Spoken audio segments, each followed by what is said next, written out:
Enzo Fernandez, scorer of that first shot. And Silva.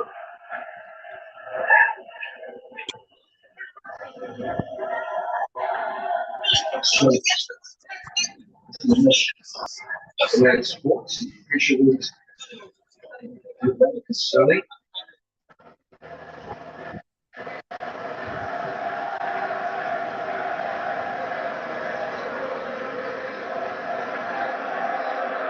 Yes, sir. Well, if I walk you.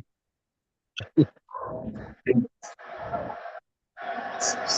think officially support on our backs.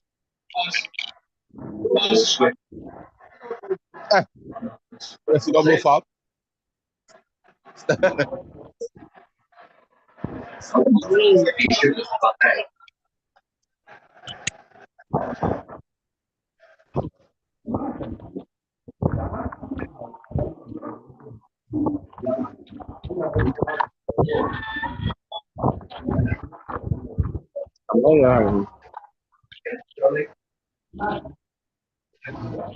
I'm not getting this.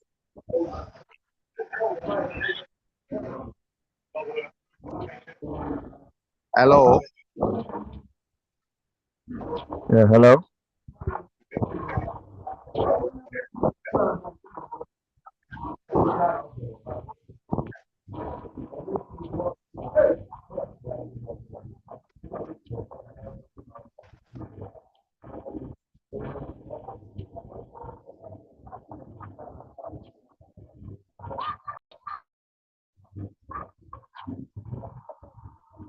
Hello.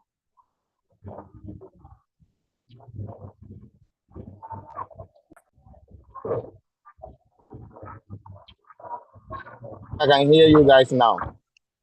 Mr. Bama, can you hear me? Yeah, I can hear you now. Okay. I was not hearing, any sound on the distance. So waiting for Pastor, but I think we can start. Yes. So looking at, we are now addressing. We are live on Red Brigade TV on Facebook. Yes. So we are coming to address Manchester United poor performance recently. So once again, welcome you to Red Brigade TV. So we are live on YouTube. So people are also watching you on YouTube as well. So first of all, I will give you an opportunity for you to introduce yourself to my audience. Yes, so please, you have the mic now, Mr. Boama. Okay, thank you very much. I'm Samuel Astebuama, a Manchester United fan from Ghana. And currently, when it comes to Ghana, I am in the Western region, Takwa to be precise. And I'm also a member of the Red Brigade fan base. Okay. So thank you, Mr. Boama, all the way from Ghana. So, what can you say about Manchester United at the moment? Okay, so I cannot just use one word to describe what Manchester United is currently facing.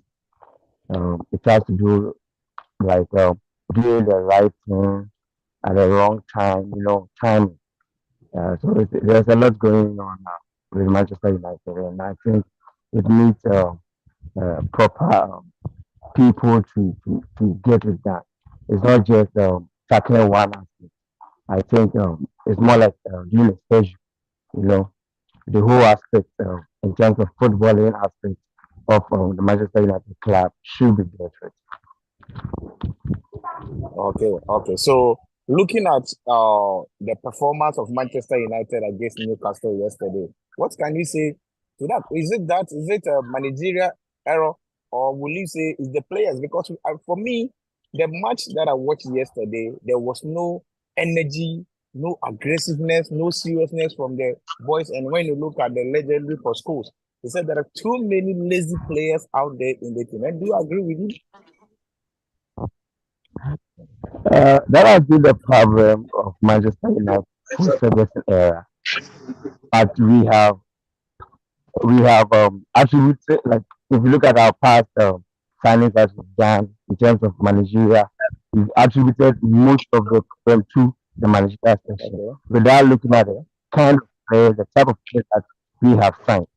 If you look at the performance that we had yesterday, you know, I just really want us to see, and I still don't know why we should lose the game. People are saying they don't see any tactics, they don't see any system, they don't see any pattern that the manager is trying to play. But you look at the game and you see traces of whatever the manager wants to play. Just that the players are lazy. And you know, when you have three players on the field, you need the players to execute your tasks. When you have three players that understand how you want to play, and you have seven players going around and they are not like it's like they are lazy. They can't just run. They can't just like do basic things. It makes your system look like you don't have anything at all. And that's it.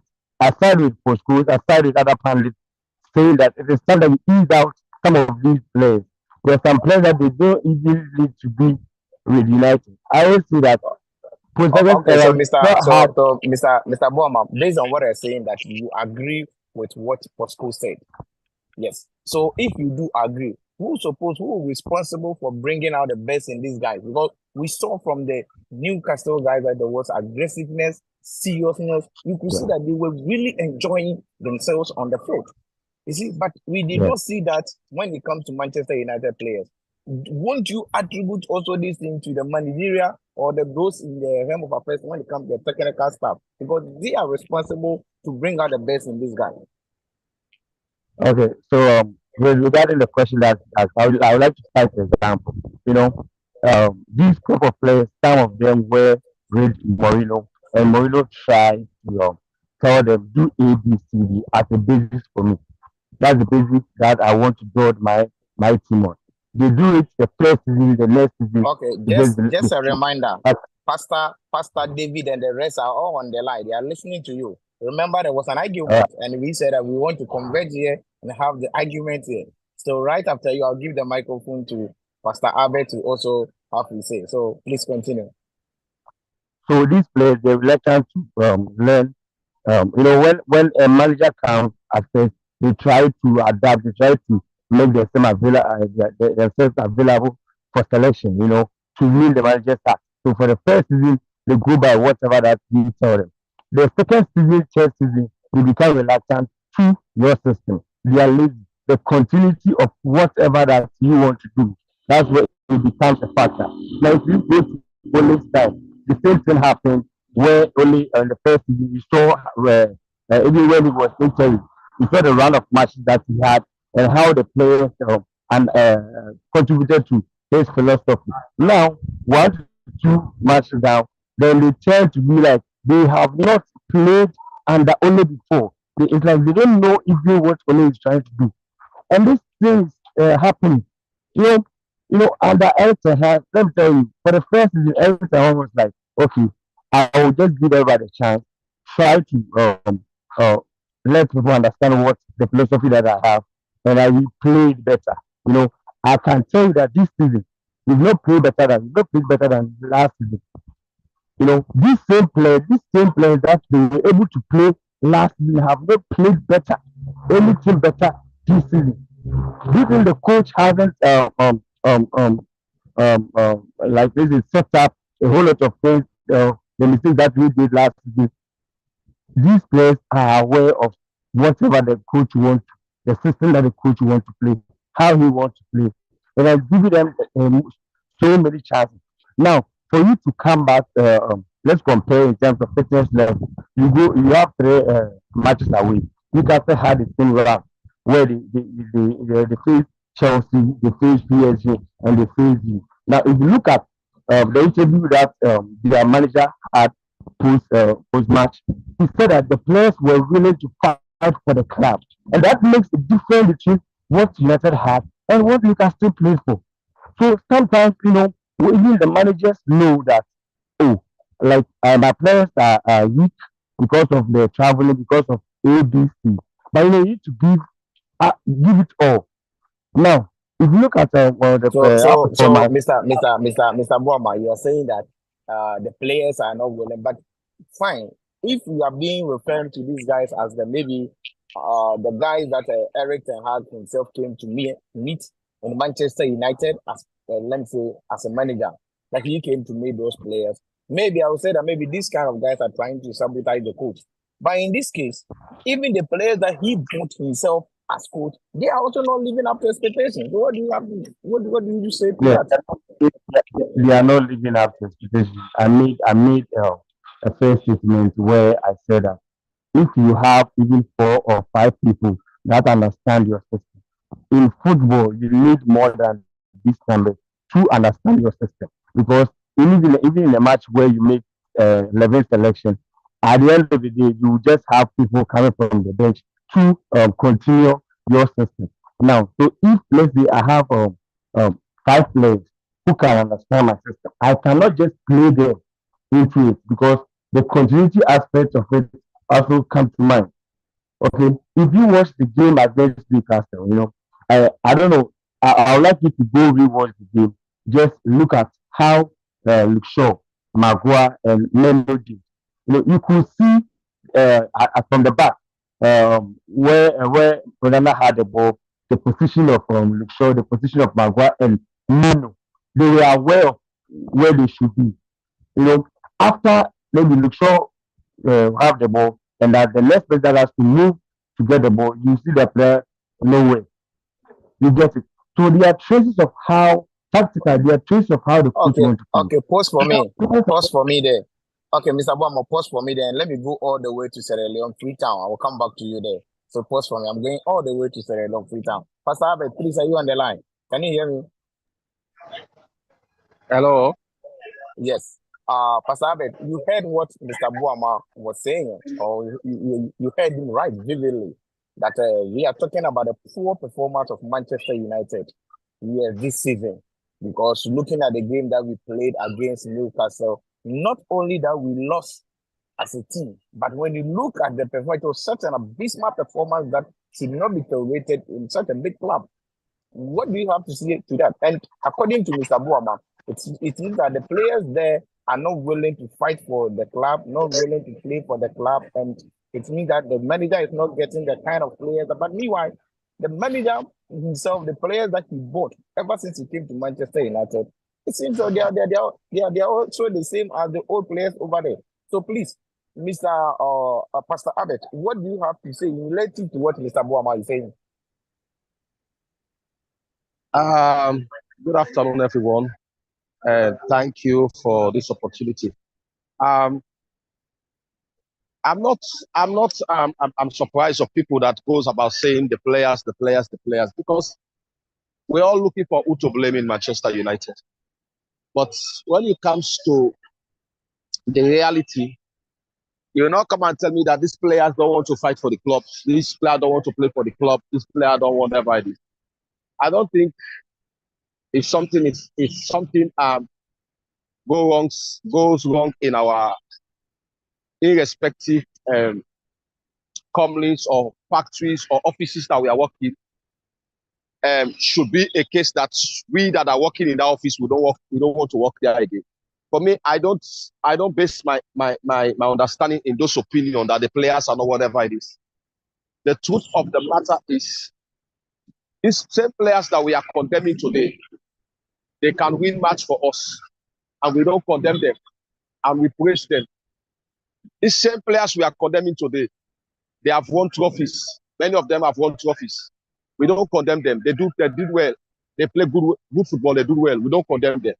The moment when Manchester United lost, instead of us to understand that we should put the blame where it's supposed to be, because we started single out players because of Martial, because of this, because of that.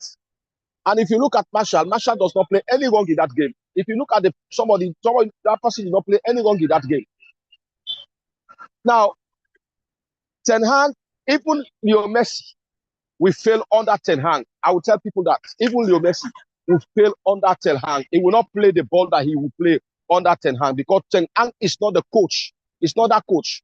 If Ronaldo can succeed, he can succeed under a coach, an average coach like Ola. He succeeded and became the highest goal scorer and be the best player for Manchester in that season. Then that same Ronaldo came and failed under Ten Hag. People felt like Ronaldo is finished. Ronaldo is this. Ronaldo is that. When Ronaldo left us, see how his name is up now. He has scored 48 goals inside this one season. That same Ronaldo, 48 goals inside this one season, which our own forwards that we have now, we have not even reached. If you check all the goals of the forwards that we have, it has not even reached up to 8 or even 10. Only Ronaldo has scored 8 goals inside this one season in all competition, 48 goals. So, you as the coach, you have to have that understanding to know the players you have. This player cannot play Ten Hag style. This player cannot play Ten Hag styles. But when they are scoring goal, they are scoring Ten Hag goal. Those goals that are scoring, you see Ten Hag goal, they are scoring. When they score this or whatever this, let us put the play where is the man does have formula, he doesn't have system. Not play with professionals in the team. People are talking, what is the player that Ten Hag has in Arsenal? The one that he has in Arsenal, in Ajax, rather. And we are they better than the ones that are in Manchester? No, they were not better in Manchester. He has brought Anthony. What is Anthony doing? We are seeing Anthony. He's not even up to the standard.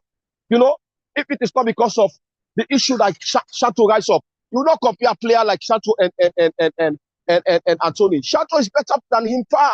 Talk less of Mason Greenwood. You understand all those players. So, but people are going to put blame on the players. It is good. Yes, when you see players, maybe somebody player supposed to score this goal, you say, oh yes, this or whatever it is. But in that match that we lost, we don't lost the match because of the players doesn't want to play for Manchester or they don't want to fight for nothing. It's not about fighting. We lost the match. Number one, our approach to the match was so much coward. How can you have a 2 complete left back that are okay? You have defenders. Not that you don't have defenders. So your only defender that is not available for now is Licha. And Maguire has been playing in that left central back. That was why he played for consistently 2 years under Ola. If anybody can remember very well. Now people say, oh, because of the only left back and central defender we have was Licha. It's not Licha. Maguire, that was his center he was playing. It was only shift to come down to the right side. Now, you have that. Varane is in the bench. You decided to leave Varane and you decided to leave Lindelof because you have shown all the time that you are coward. You shifted Luke Shaw from his position and bring him to the left back to come and play with Maguire. And you bring a Dalot. You let Dalot, who is not consistent in his game, you let Reguilon in the bench and bring Dalot to come and play in that system.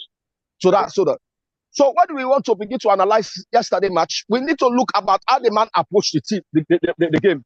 His approach, his selection to approach the game was totally wrong to win that game because he already showed coward. Now he felt like Lindelof does not have strength. He wants to use strength or whatever it is. What was the strength? We use strength until the one horse. So then you come back the way he did his setup. Consistently, he wants to use McTominay. Yes, because McTominay always tries to show up himself to score goal when we are in difficult times. But in professionalism, what they understand when I look at coach like Ancelotti, Jurgen Klopp, Pep Guardiola, they don't do things like that. Not because of you can score goal, they'll be playing you regularly when you have players in the pitch that you in the bench that you know that they can bring an impact to your game. Now you are subbing. Look at what somebody was telling me. Dominic was telling me this morning. You know that Amrabat cannot play 90 minutes.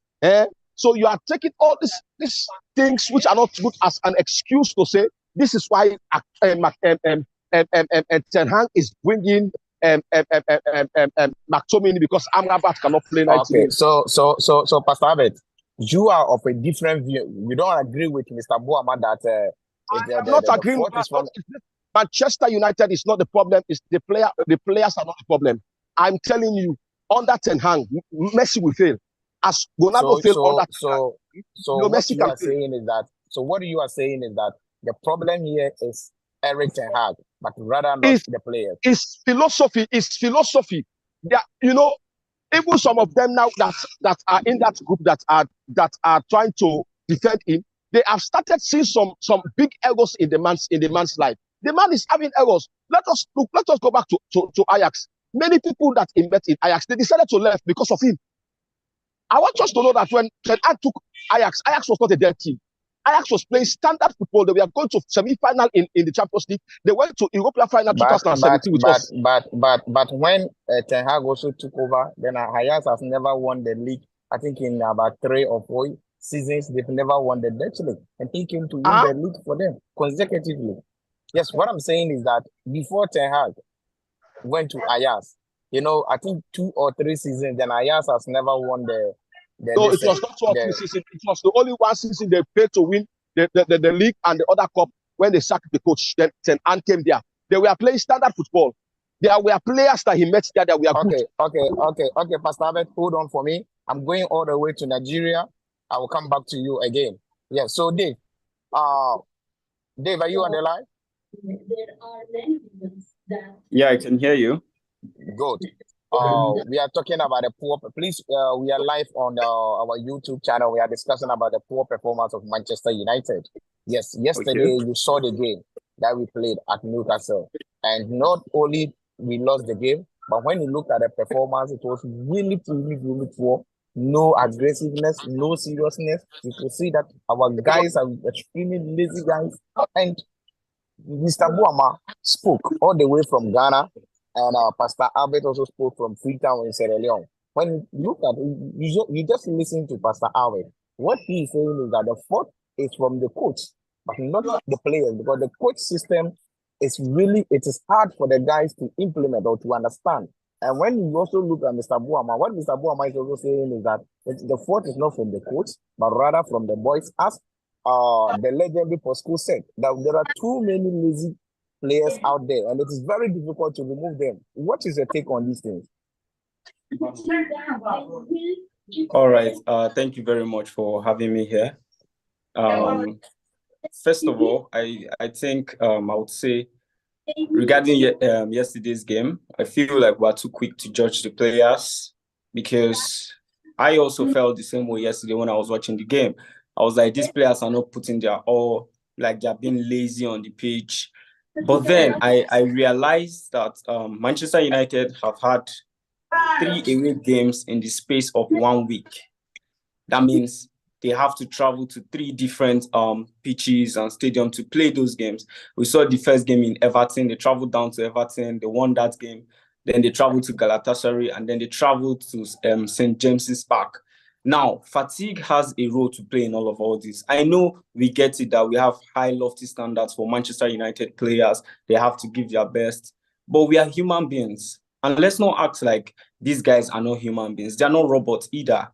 Now, you get to travel within the space of 7 days to 3 different venues to play 3 different games, intense matches. Come on. Let's not put all the blame on Eric Ten Hag. Let's not put all the blame on all those players. The players tried, if you ask me. St. James's Park is not a friendly ground you go to and you expect to get a win. Most teams have struggled to get a win at St. James's Park. And Manchester United is no different. Mr. Dave, I'm not cutting you. We are not only basing this discussion on yesterday's game against Newcastle United. When you look at the match we play against Galatasaray in the Champions League, that it was 3-3, we should have won that game. But at the end of the day, that's true. We didn't win. And when you look at some I'm emphasizing on yesterday's game, because you see, it is becoming like that has been the normal routine for these guys out there.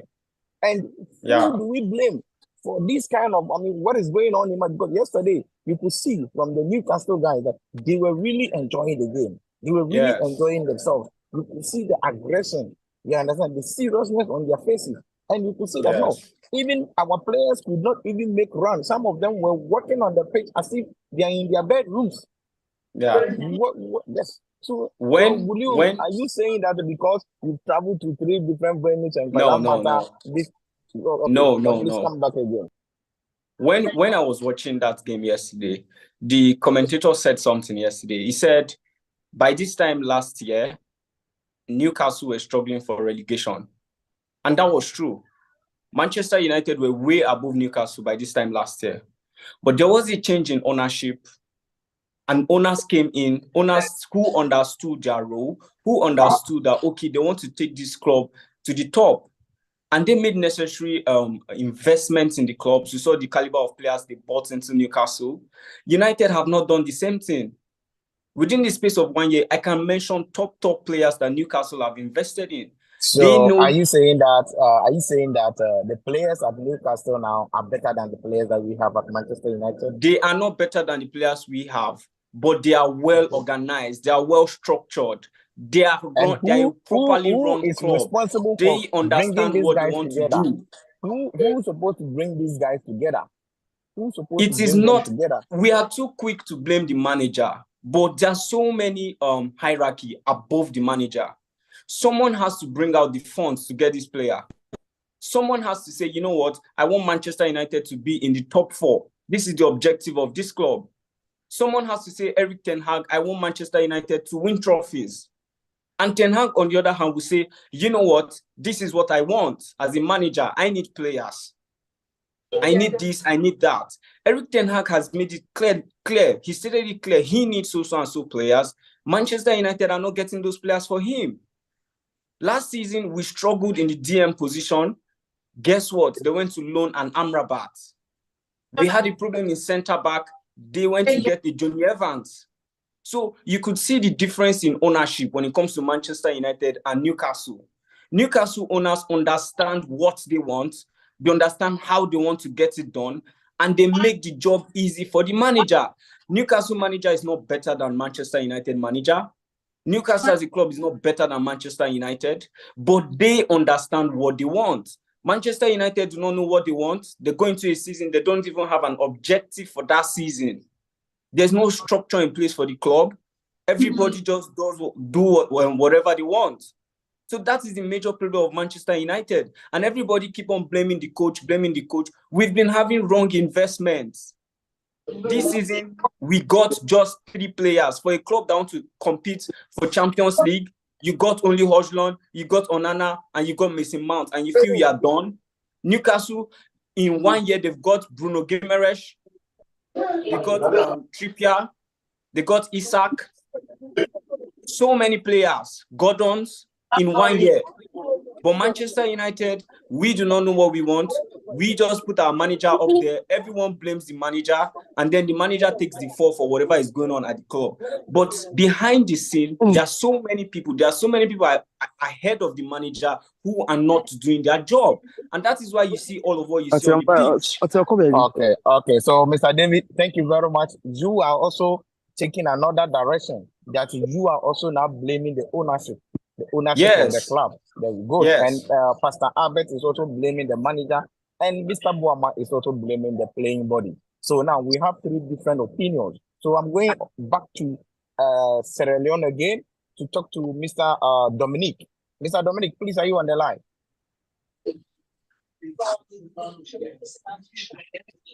Hello, Mr. Dominic.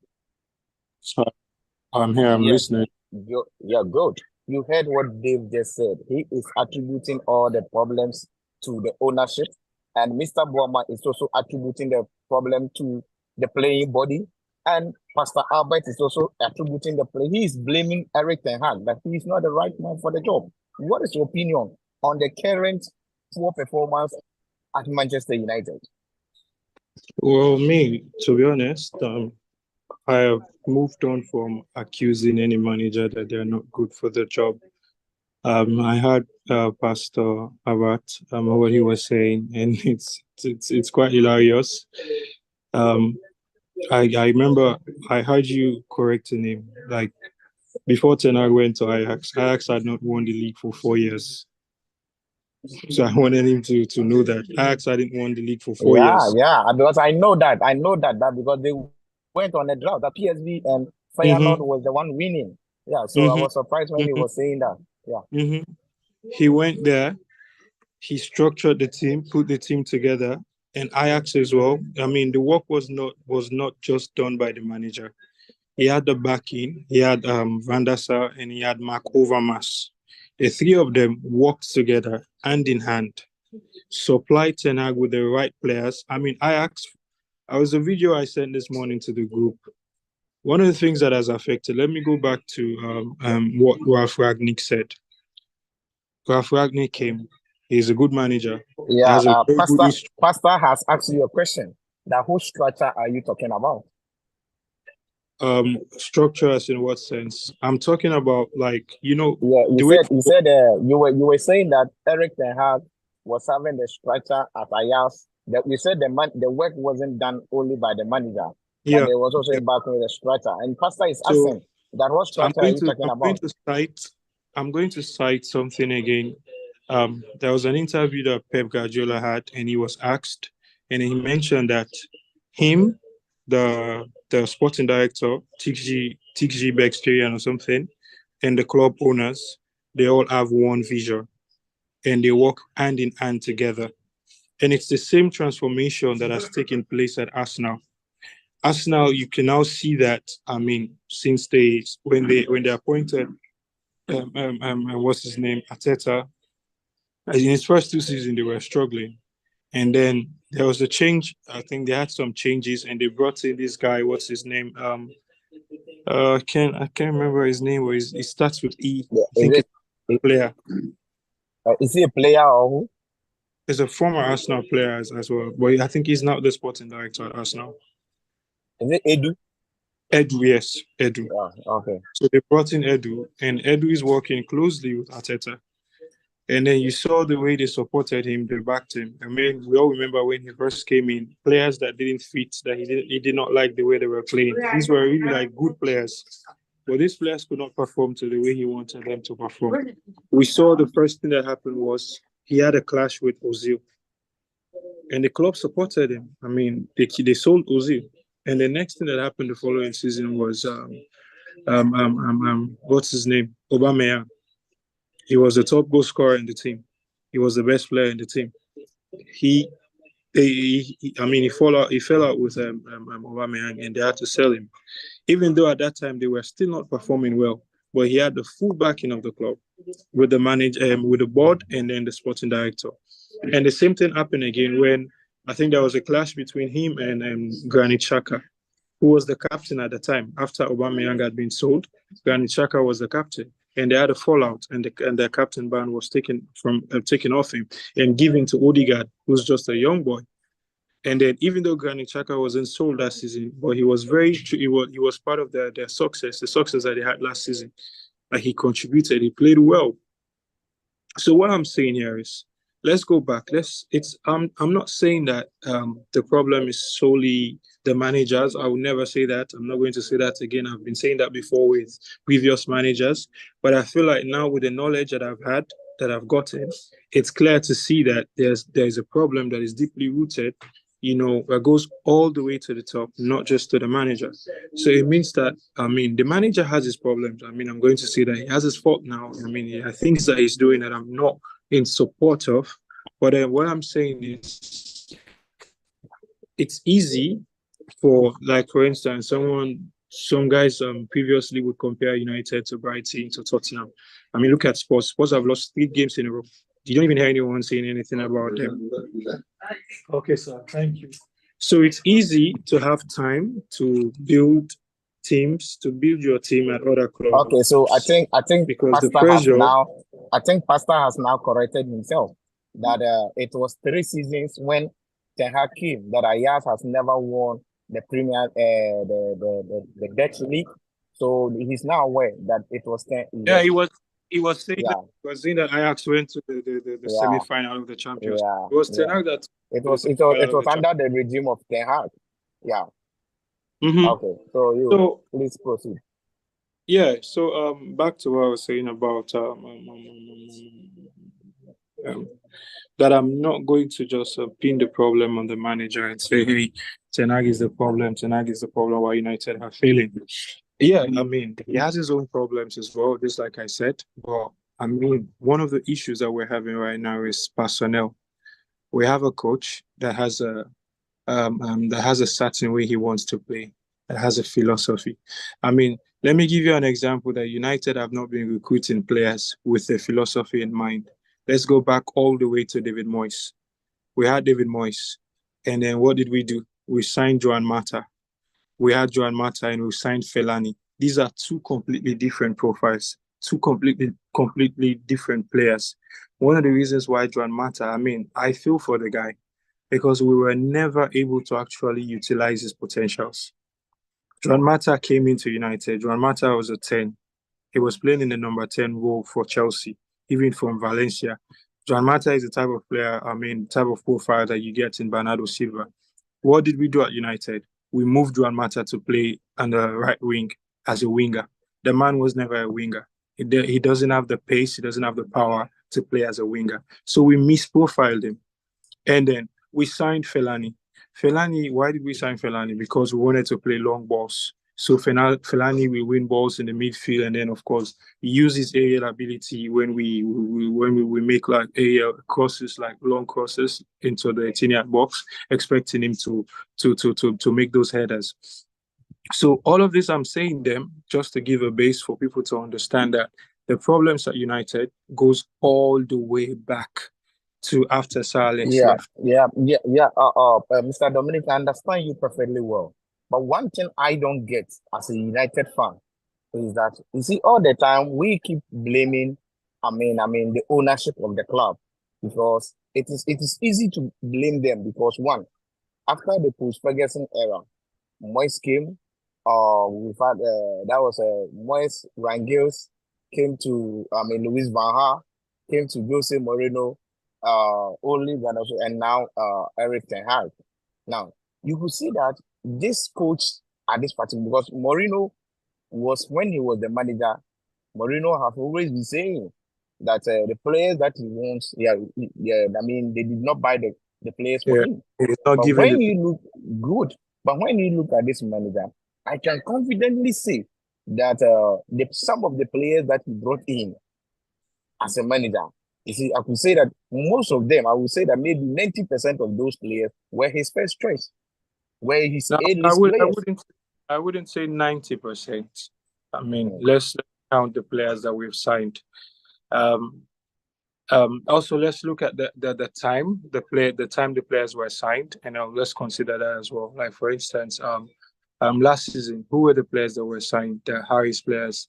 The first one was Malacia. Malacia is Ten Hag's player. And then Anthony was signed, as per request. And then the other thing that, let me point this out again, that I'm never in support of. Even Pep Guardiola, when he came to Man City, he had the same thing in his first 2 seasons, meaning he was in charge of signings. And Ten Hag as well, when he came to United, he has been in charge of signings. That is something, it's not ideal. The reason why that is not ideal is because as a club, you have to have a philosophy, you have to have an identity in place, and you bring in a manager that you think suits that philosophy. And then you sign players that suits the philosophy and the style the manager wants to play, but also that suits the philosophy and the identity of the club. Because things can happen. A manager can, fall out with players and then loses the dressing room, and you would have to sack the manager and then bring someone else in. So you don't want to bring someone else in and then you have to completely change the entire team, because now you have different players that, what we're seeing with Tottenham right now, it's because Spurs have had, aside from Jose Mourinho, even from Pochettino, they had players that suited to the similar style that Ange is playing. So when they brought him in, it was easy for him to just buy 1 or 2 players and then get the team to play. It's the same thing that happened to Ten Hag at Ajax. When he went to Ajax, Ajax, Barcelona, they have a philosophy. It means from the academy, all the players, one of the things that they are training, one of the things they train their players to do is they work on improving your technical abilities. It means each player is being schooled to play at least 1, 2, 3 different roles that they are very, very comfortable at. So it was easy to get them to play the way he wants them to play. And now when you come to United, Ten Hag has had Malacia, Anthony, and then Casemiro. That was not Ten Hag signing. I mean, it's ideal. If you look at the players that he has played with, the way he has used his DMs, you can clearly tell that Casemiro was not. Who was his target, his first choice? Frenkie de Jong. We all knew that. We chased Frenkie de Jong for months. And why did we spend so much time chasing Frenkie de Jong? It's because we don't have a proper recruiting team. If the manager, yeah, Mr. Dominic, if you are saying this, it means that all the managers who left Ten Hag predecessors shouldn't have been sacked as well. Do you agree with me? That's why I said, because of the knowledge that I've gotten, I am not going to blame any manager for their failures at United anymore. I mean, after from David Moyes, I was one of those calling out, oh, we need to sack him, we need to sack him, we need to sack him, because I was living under that illusion of the successful period that we had under Fergie. Say, oh, United were a good club, we're better, we're this, Moyes is not good enough, and then we brought LVG. I mean, I was just a young boy at the time, just watching the game from that perspective of a fan. I wasn't watching the game as I am watching the game now with the knowledge that I've gotten. So even when even coming down to Ole, I mean, Ole is a United legend. So we were all the ones singing Ole is at the wheel. Tell me how good does it feel? And then the COVID-19, I mean, we all knew how good that season was. If United was a serious club, Ole had a philosophy. He had an identity, because, I mean, he played under Ferguson. So it was fast-paced, transition play, counter-attacking football. So what should you do? He needed players. I mean, Ole was not too far away from success. If the club had really been determined for to win, they would have just given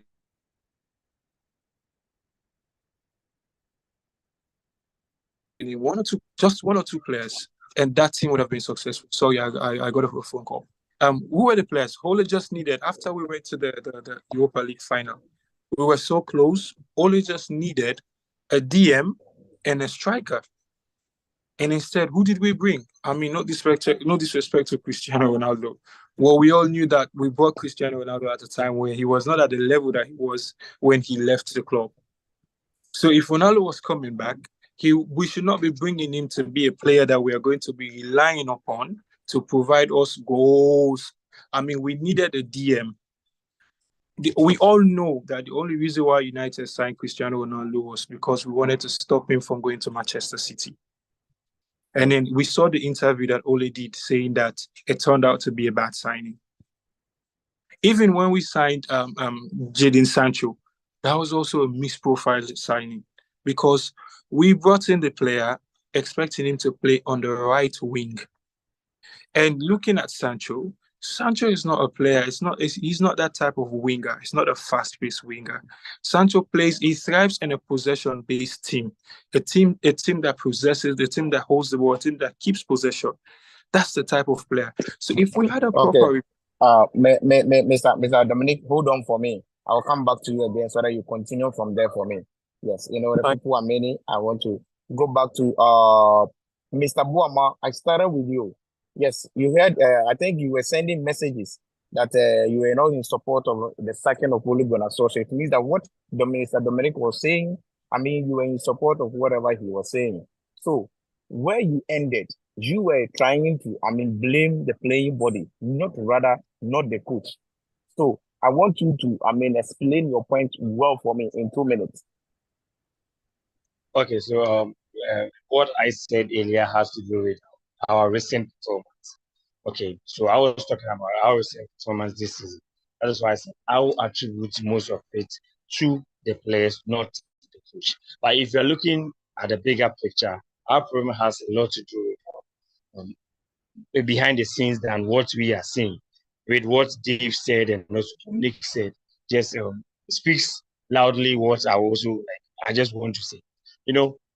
If you look at a club that we don't have any identity, we don't have the structure, we don't know where we are going, it becomes of a problem.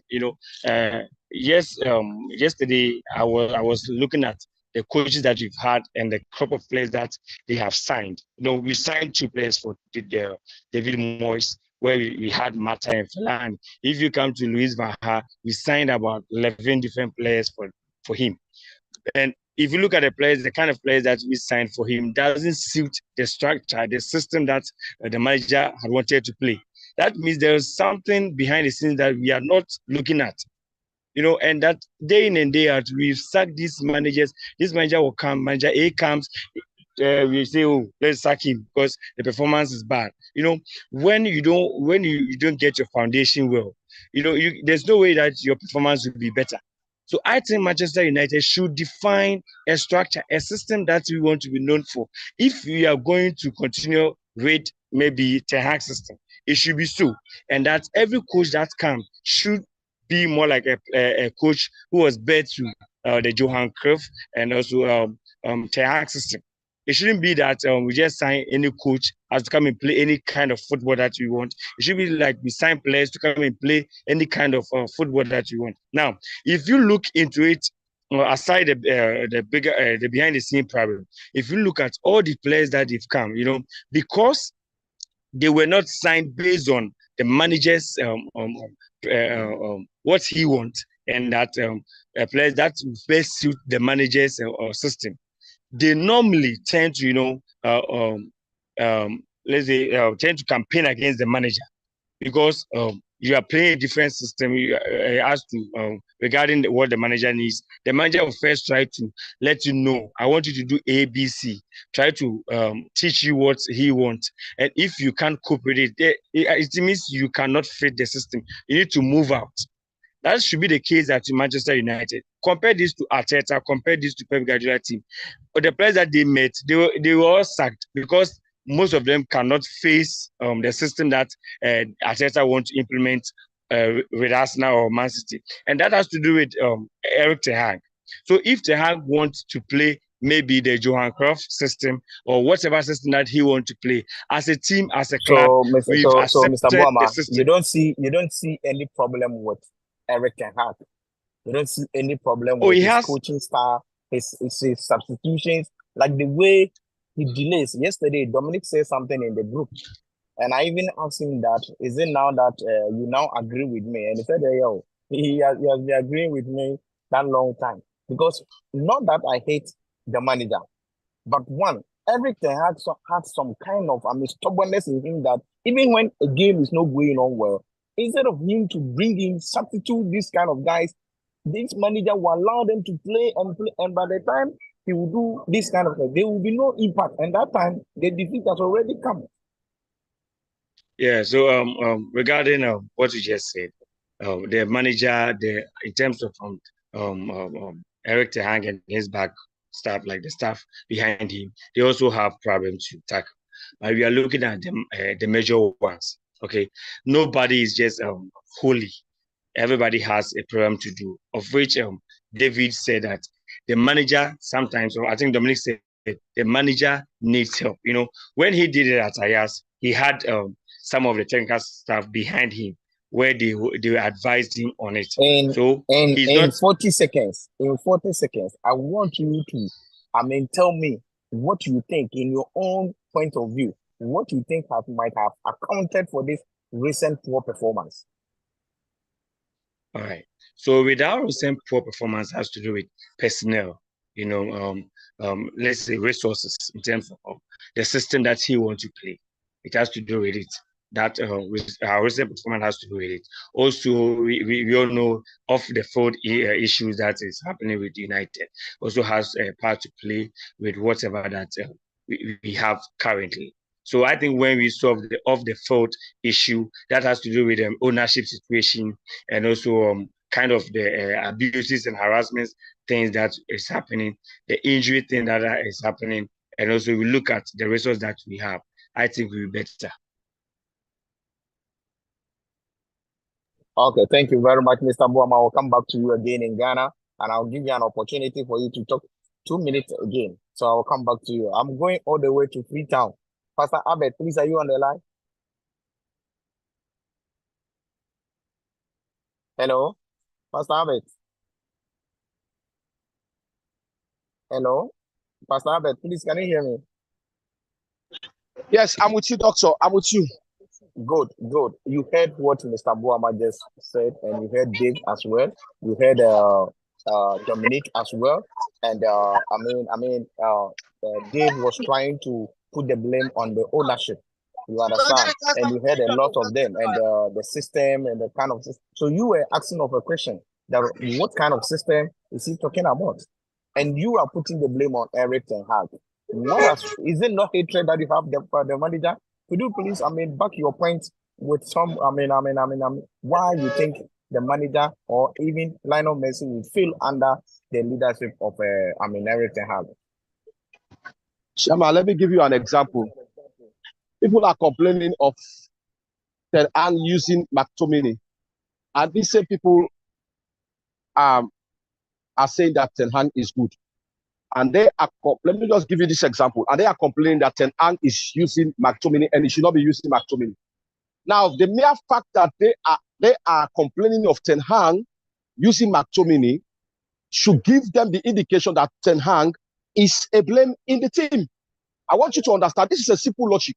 Because if you are supporting your coach and you are supporting a player that the coach is using, and you are against the player that the coach is using, and you don't want that coach to use that player, because you know that that player is not good to the coach's system, but the coach persistently and consistently using him, and you are complaining about it, that is an indication for you to know that the coach is having a problem.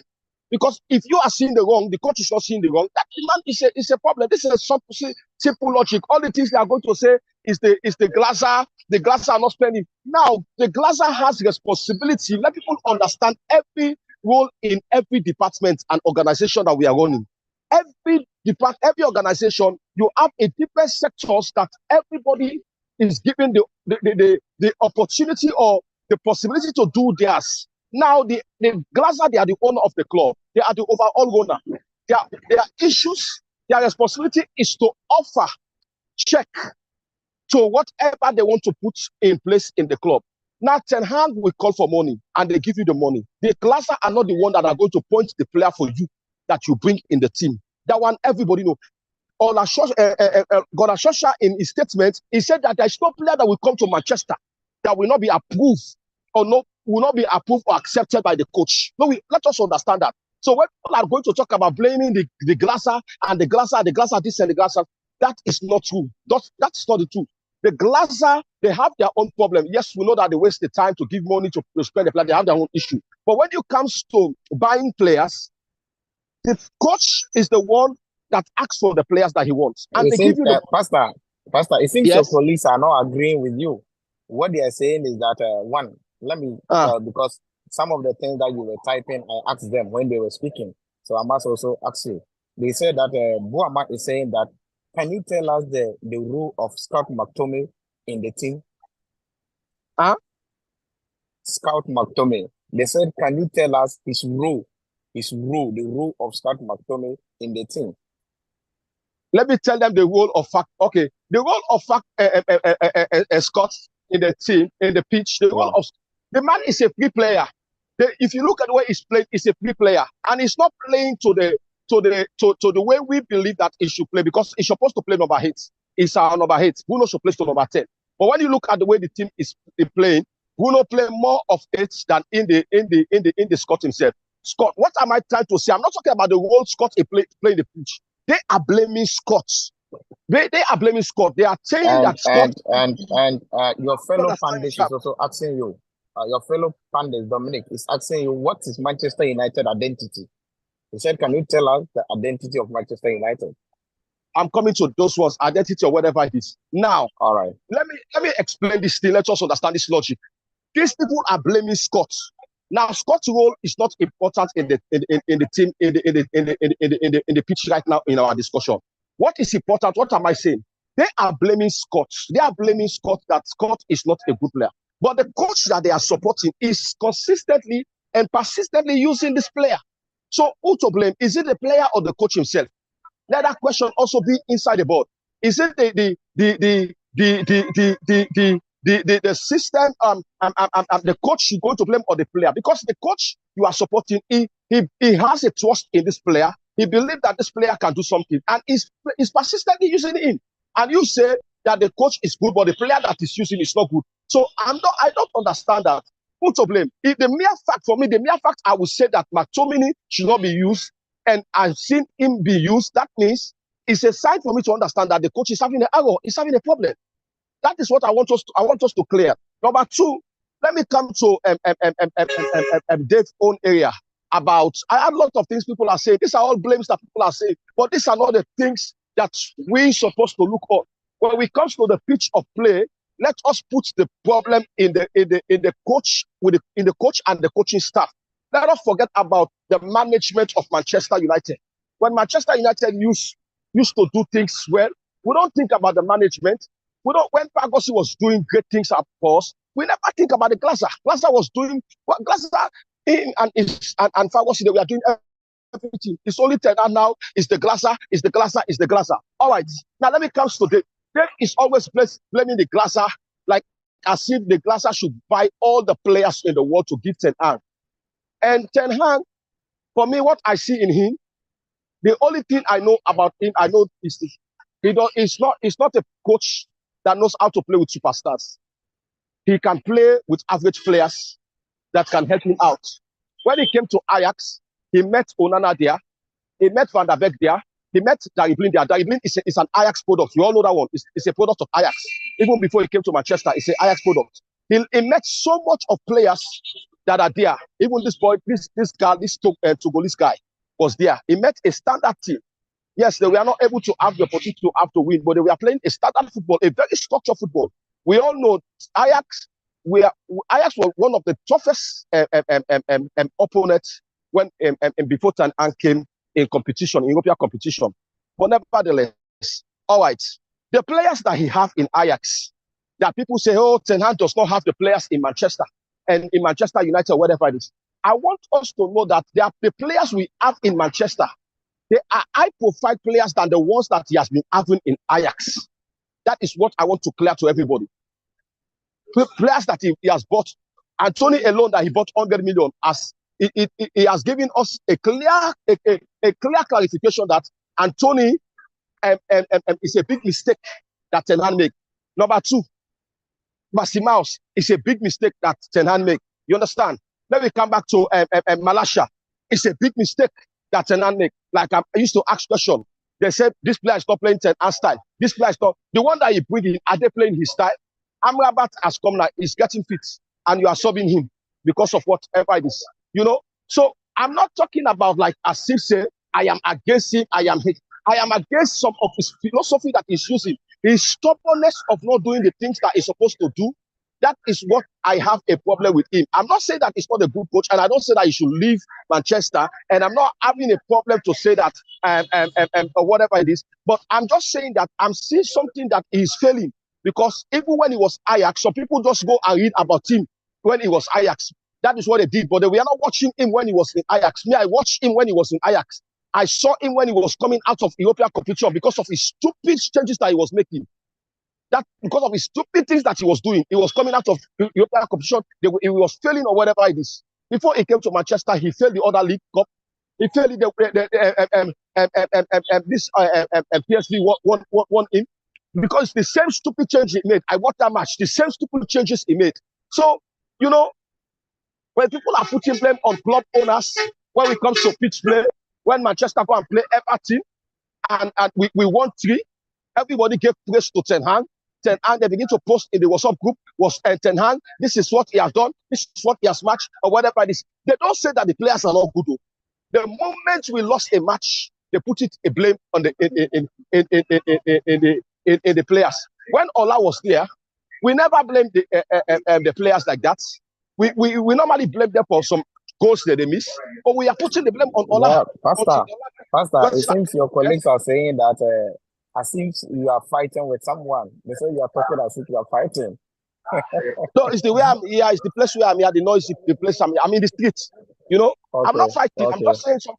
I'm not fighting. That's my own nature of I'm not fighting. But the truth I'm trying to say is that let people stop putting all this unnecessary blame. Dominic was saying that. He was saying that even when I was talking that one the last time, said that Manchester problem was not for today. Because why? We have lost a system. We have lost a system of playing. And every coach that is coming to Manchester, we want to try to enforce a system that the players are not used to. Because why? If the players have been used to a system, irrespective, then I will not come with, even if he buy 11 players, he bought them, he will not be using them all the time. The players that he met, he have to be using them. But I said that once some people did not accept me. Now he want to come now say, now Manchester problem is not for today, it's for the long time. I've been saying that long time. I said we have lost a system that we are playing, and this system was affected since the day Ferguson, Sir Alex Ferguson sold this glory to average David Moyes. We lost that system. You understand? Luis Van Gaal came, he fights to fix it, he worked with it, he buys some accurate players, and we all see what we all had what a player like Di Maria told Luis Van Gaal. He didn't come to Manchester to come and build academy. He came to Manchester to come and win trophy, because he knows that Manchester, because this man is asking for the identity, and I want you to know that Manchester does not have one identity. You understand? Because one of the identity of Manchester is a trophy owner. In England, that is what one of our identity. We are trophy owners. We are very trophy conscious. You understand? So, and because of that, he pulled out with the coach and he left. He bought some players. You understand? Now, the Mourinho came. He did his best.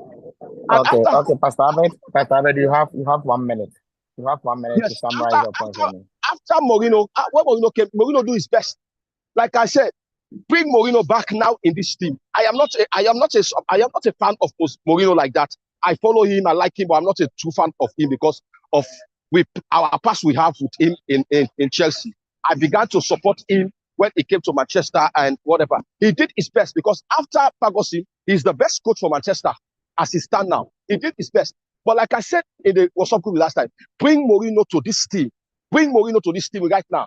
It will win Champions League or even the European League with Casemiro and Varane. Mark the word I'm telling you. Bring Mourinho. He will use this team and use this team and win a trophy for us. Because the mentality is different. The mentality is different. There have not been a problem. People are going to blame this or there's another question somebody asked. I forgot the question that the person said is asking. All these things is not what me I'm going to look. The reason why we lost the game yesterday was on Ten Hag. Ten Hag was the blame of the loss yesterday. He made a bad selection. Our approach to the match was wrong. The selection was wrong. And the players were not accurate. When the players are not accurate, you want to tell me that these players are not good? And these players were accurate against Galatasaray? Even though we're not able to win that match, but we play a very good football. The whole world knows that. These players play good football against FRT, and the players are not good or whatever. The man is changing tactics. Every day want to bring everything. He wants to implement something. He wants to, you want to try something every match. And this is an English Premier League. This is not Ajax. You can be in Ajax, you win 20 trophies there, but when you come to Manchester, you'll be disgraced. Or when you come to England, everybody know that Pep Guardiola suffer it. This is Manchester United. You go with our mentality. We are a winning team. We are an attacking team. We are a team that plays good football. We know who we are. When Dominic is talking about Manchester identity, there are a lot of identity Manchester has. I cannot even explain all of them by my Manchester identity. We have a good identity. The man is just failing us every day. People that know football, they know that the problem of Manchester right now in the pitch. I don't say the generally, but in the pitch, the problem of Manchester right now is the coach. He's making wrong decision. Believe you me that is not here today. If you give me Manchester today, believe me, no matter how Harry Maguire is proving himself, how he's fighting to prove himself, I will not put him in that pitch to play. But I'm telling you, I will not put him there to play because I know that he's a player, but he's not good for this team. He's not good for this club. He's not good. He's not a player that we want to play. And he is consistent using it and putting Varane in the bench because of the man is fit. The man there are things I want to say. I'm unable to say it right now. Let me just leave it. All right, thank you very much, Pastor Ahmed, for that detailed, analysis. So you will continue to say that you put the blame on the manager, that is Erik ten Hag. Yes, while Dave is also putting the blame on ownership, while Samuel Boama is also saying that the blame should rather goes to, the playing body, but rather not the coach. Yes, and Dominic is talking entirely about maybe the kind of players and the recruitment, how maybe the coach is also not getting the backing, and he is not blaming any manager. After post-Ferguson era. Yes, so we are still on the poor run of Manchester If Dominic United. is not, sorry, I don't cut you, Chair. If Dominic is not blaming the manager, who is he blaming? Who is he Okay, blaming? I will give him the opportunity to talk now. Okay, Who is he Mr. blaming? If Dominic. you're not blaming the manager, who is he blaming? Yeah, Mr. Dominic, I'm coming to Sierra Leone there again. Mr. Dominic, you're on the line, right? Chairman, I just want to ask Shepard, he's not fighting with him. I don't understand why is he so aggressive? And I want to say this again humbly. I mean, to be honest, we're here to educate and learn from each other. And so far, I don't think anything that he said there. I mean, you were asking him to give like what is his take, what is his like analysis on certain things, but he's just like beating around the bush. And you speak in a way that others can learn, and then you make references, you cite references back in your claims. That's how you are. That's how you are. We're not arguing. I'm not going to call that an argument, but that's how you give analysis. You don't just talk and you give your points based on what you think. It's football we're talking here. I'm not going to say. He also asked you a question. My friend, this is not about what you think. This is about reality. I have given my point. Look at the way he's arguing. Listen. You're not listen. Now listen, Chairman. Let him give me some minutes. I asked a question. He did not answer me. Now he did not answer me. I asked a question. Now the question is not how you talk. If you I'm coming to your question, but you just have to listen. Forget about how I talk. What I talk is my own nature to talk. What you are talking. Maybe you are talking to you're not going others. to mute him, maybe so I can give my own point. Mr. Dominic, you will talk very soon. Just give him 30 seconds for him to land. Let me land. Maybe you are talking quietly to deceive others. Me, I'm talking aggressively for people to understand that what I'm saying is true. So forget about what you talk. But what you are talking, the way you are talking, does not mean nothing to me. What you are saying is what means something to me. Because why? Because that is what I want to learn from. So forget about the way I talk. This is not about what we talk. This is the problem that many of you have. You cannot be over social media. You feel like people want to be like the way you are. No, people cannot be like the way you are. Number two, when you are talking about, you bring your analysis. When doctor asked me a question, didn't I give you instances about you people blaming McTominay, that McTominay is not an impact in the game? Then when that I told you that if McTominay is not an impact in the game, then don't blame the player. Blame the coach that is using the player because he's consistently using it. Didn't I analyze that well for you people? And you said no, I did not analyze something else. Didn't I say something? I analyze things. It's the only way you want to understand my own analysis. That is why you feel like I think I should understand yours. Okay, Pastor, thank you very much. I think he has got to all what he said. So he's now coming to address the question that you also asked him. My question is that is simple. Yeah. It's one question. My question is, if Ten Hag is not the blame, who is it? Don't begin. You are talking about people that are beating around the bush. What are you beating? You are beating around the forest. Yes, you are not blaming anybody, but you are just making whatever it is because you know where the blame is, but you cannot want to say it. So me, I'm beating around the bush, but you are beating behind the forest. I think I'm going to leave. Okay. I don't think we're here to learn. Mr. Dominic, you have the mic. You have the mic. No, I don't think we're here to learn. I think I'm going to leave because no. Dominic, that's not how you talk. That's not. I've been in so many forums where people like analyze it. That is how analysis starts. That is how they analyze. Go to Zoom. That is how we analyze football. Mr. Boama, let Mr. Dominic land, and after that I will come to you, Mr. Boama. I mean, I believe that most of us here have been in several Twitter spaces where we've seen people talk about football, and even on YouTube. I've never seen people talk about football this way. That's not how you talk. We're here to learn from each other. You make your point. He has said his own. That is his opinion. But that's not how you talk. If you want to counter, make your point.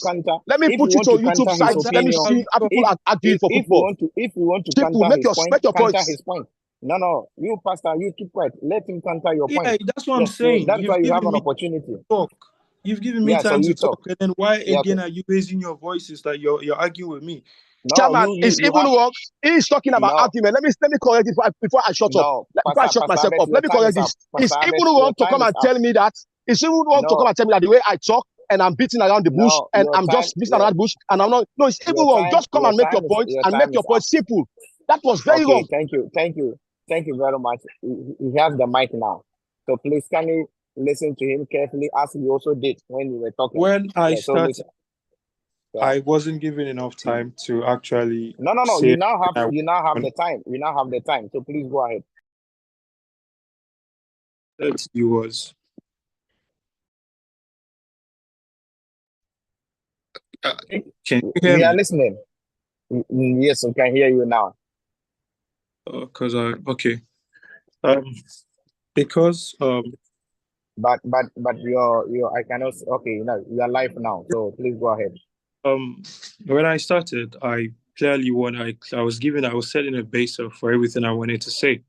I told you I'm not going to outrightly. I've moved far from the point of putting all the blame on the manager for their failure, because until there is a complete overhaul and then there's a football structure in place at United, I think so far we would see, even if we decide that, okay, tomorrow we're going to sack Ten Hag and bring in whoever it is that we're going to bring in next, we will still see, what we will see from them is the same pattern that we've seen with every manager.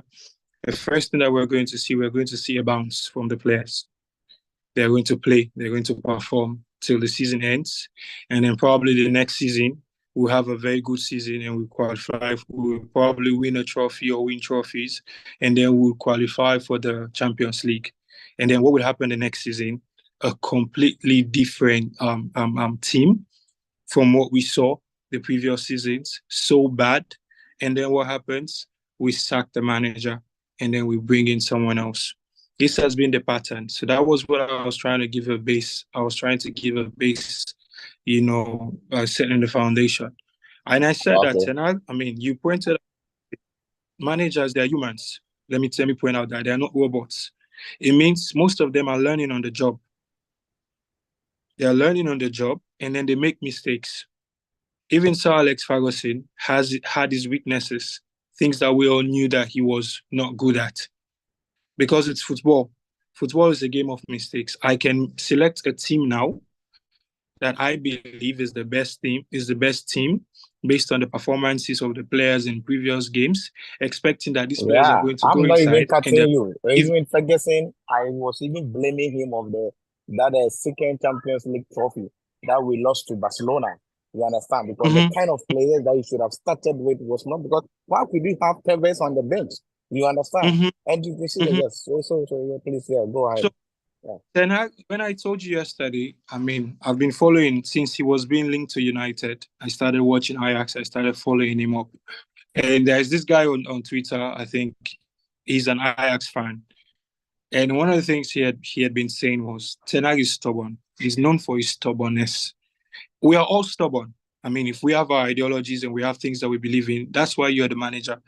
You have the backroom staff there to help you. They're just there to support you. But at the end of the day, you're the manager. You're the one who makes the decisions. Even Pep Guardiola, with all his successes, one of the things that he's known for is his rotation. He will start today, this team, this 11, and then the next game, he will change this player, the player who performed well the previous game, he will take that player off. And then he will bring someone else in. But then Ten Hag is known, one of the things that I've noticed from him is his in-game management. He seems to delay with the way he makes his changes. Even after seeing that, okay, this is not working, but then he doesn't change it. And one of the problems that we're having right now this season at United, it's both a personnel problem and then also, like I said, the manager is trying to fit a strategy. It's a repeat of what happened last season. That's what we're seeing now. Last season he came in, wanted to play his philosophy, and then quickly realized that it's not going to work with these players that I have. And then he reverted to playing the old system that the players are comfortable with. And then this season, from preseason, he wanted to get them to play his ideologies, bringing in players that he thinks works for him. At the end of the day, what also that man Shepherd needs to understand is coaches are always going to sign players. Some players would work, others would not work. It's a gamble. Do you know how many players Pep Guardiola signed in his first season that are not even there at City anymore? Most of them failed. It happens even to the best managers. I mean, Yeah, sometimes, even goalkeeper. When he yeah, signed Claudio Bravo, later on that yes, he realized that no, it didn't work out. So he went to Anderson. Yeah. Ramsdale, who is playing for Arsenal now, was signed by Arteta. He sold Leno, saying that he wants a goalkeeper who is good at playing with the ball, and then he bought Ramsdale. But Ramsdale has been making mistakes. He has problems with the shot stopping, and then what happened this season? He could not sign Raya. I mean, but then he had to loan him, and then Raya has been performing well, and now they are thinking of signing him permanently.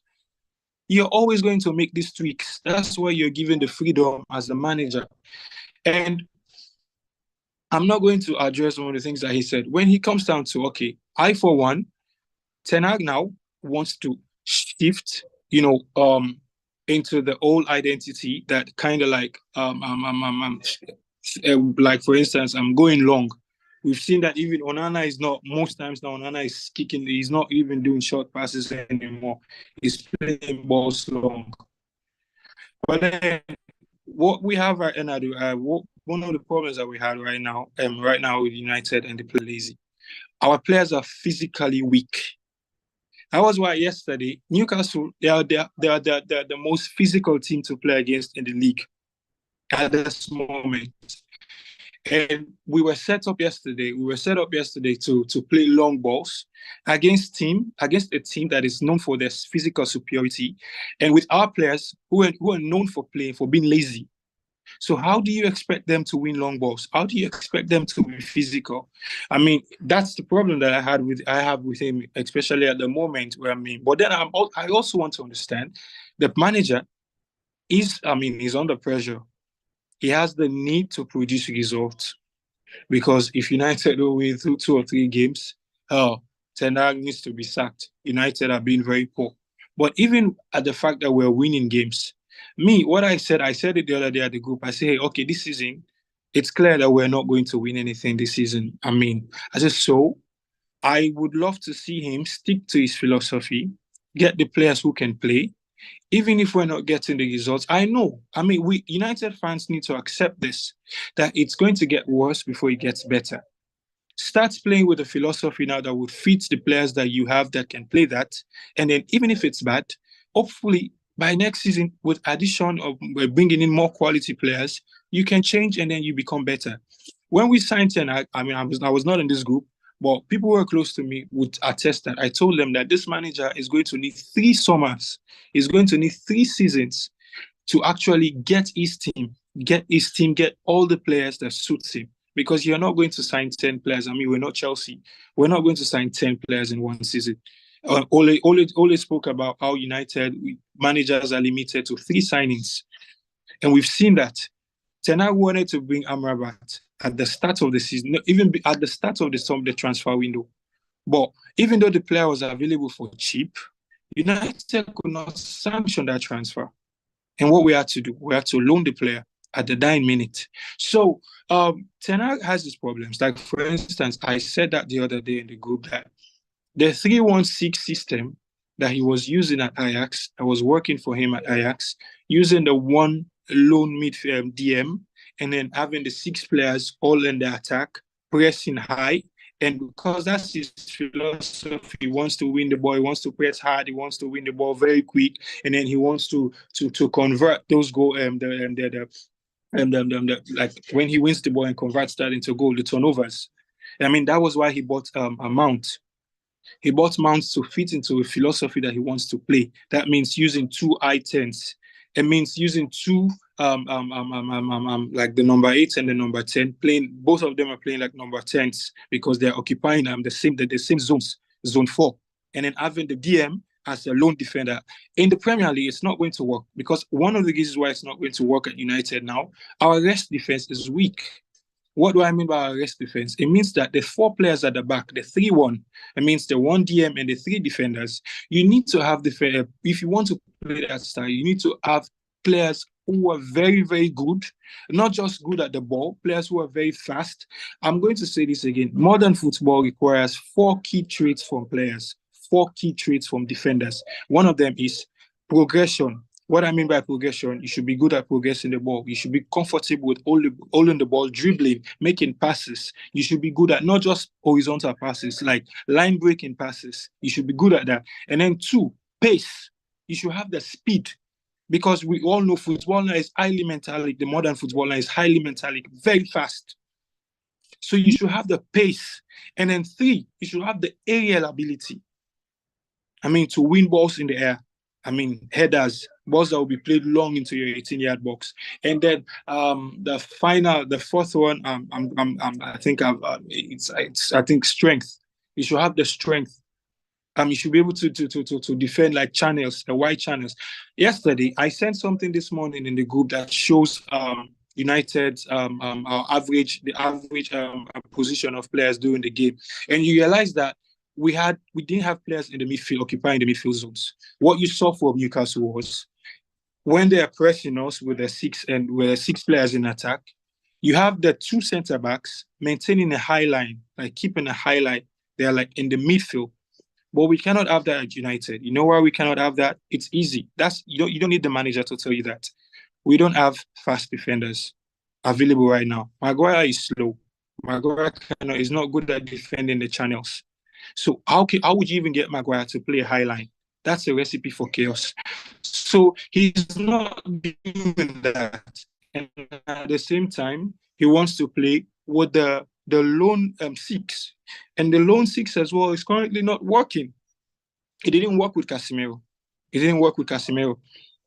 From the Wolves game, it didn't work with Casemiro. What that did was, it exposed Casemiro's weaknesses. It exposed his weakness, because now you're giving him more yards to cover. And then Amrabat again. It has exposed Amrabat's weakness. That's why you see most times, that's why I said Amrabat cannot play for 90 minutes. You've seen that most times when he's starting, like he doesn't even finish the game. Or even games that he finishes, you can see that he's tired. You could see that this player is tired. And even Mainoo now, yesterday, it didn't work for Kobe Mainoo. The only time that Ten Hag has tried something that actually worked for us, before the red card, was against Copenhagen. There was a tweak in the match against Copenhagen. He changed his system. He used a 2-4. It means he used 2 center backs and he used 4 midfielders. The 2 full backs inverted, and then the 6 and 8 were in the midfield. We used that at the start at the beginning against Copenhagen, and we were playing very well until Rashford got the red card. We were in total control of the game. We were dominating the game. We were breaking lines, cutting passes, pressing really hard. So my problem now is, if you want to play a style that does not fit these players that you have, play something that can that can accommodate for their deficiencies. That's my problem. That's why I said he's stubborn. And I cannot change that. If the manager is stubborn, what I'm going to do, instead of just complaining, I'm just going to hope that he sees the light before it gets bad, that he's able to change it. If you used something against Copenhagen and it was working until the red card, then let's go back to that. Use the 2-4. That's what we have. These are the players that we have. Because at the end of the day, you're not going to change these players. They have been used to playing in a certain style. Old habits die hard. I sent a video this morning where Scott McTominay, his colleague, his fellow players were showing him. They were pointing. You could see Onana was pointing his hand. Maguire was pointing his hand. Even Lindelof was pointing his hand, say, hey, this is not where you're supposed to be. That is the zone that you're supposed to occupy.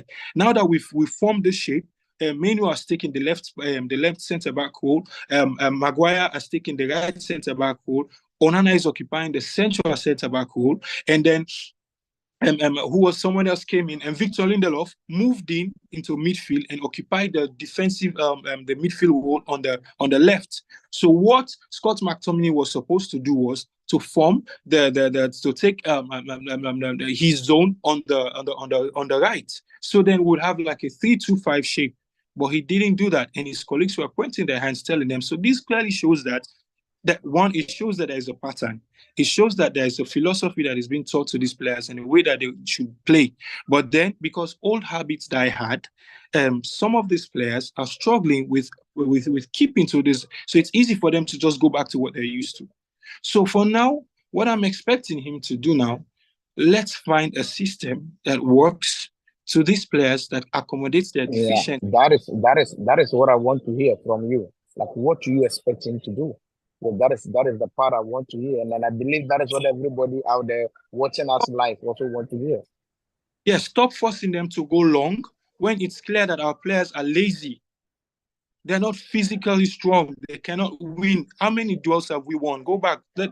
Let's go check the stats. Our players don't win duels.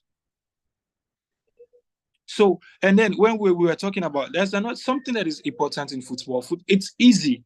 Liverpool last season, Klopp is a very good coach. But because of just one or two players who were injured last season, they could not play that high, that gang pressing. They could not. And what has happened now this season? You've seen that Liverpool, they're slowly going back to the Liverpool of old, meaning that they play hard. They are hard to beat. I mean, look at the game today. The match ended 4-3. They were playing against Fulham. It was a very hard game. So just 4 midfielders that they signed, players that fit the profile, players that can play this Japanese kid that they bought. So now if we cannot have that, if we cannot play to your philosophy, the 3-1-6 that you want us to play with, because, I mean, we don't have all the personnel and the players available, let's find a system that can work, a system that caters for the deficiencies.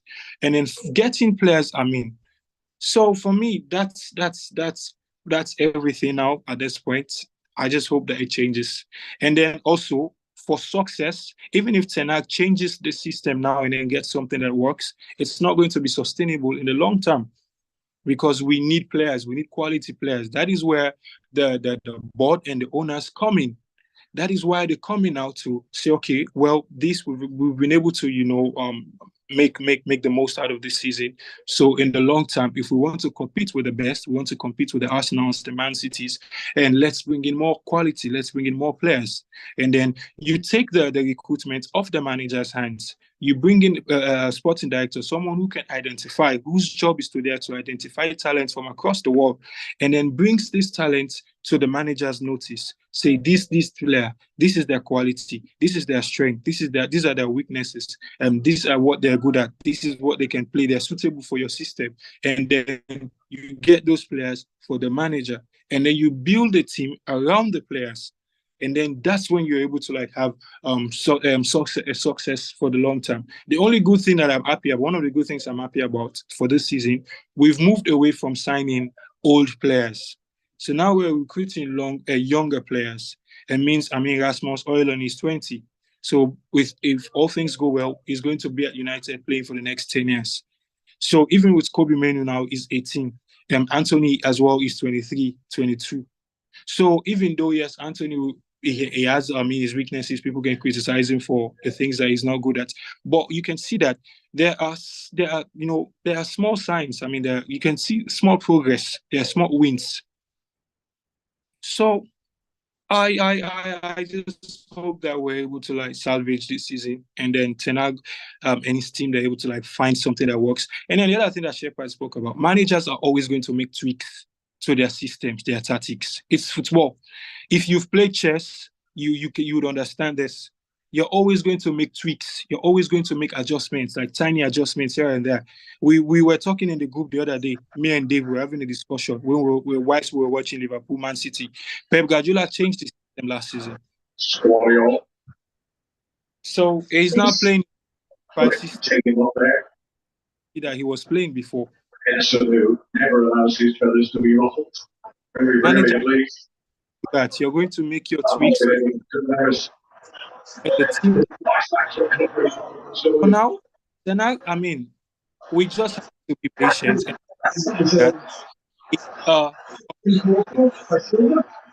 He's not going to just jump from being mediocre and going to. We're not going to.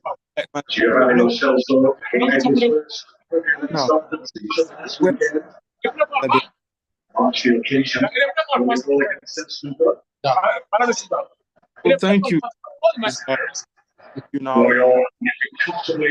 All right. Thank you very much, Mr. Dominic. Thank you very much for that. Okay, Mr. Boama, are you there? Yeah. Yeah. So you have 2 minutes because you wanted to say something. So you have the mic now. All right. So regarding the parent, hello, Yeah, hello, Mr. Boma.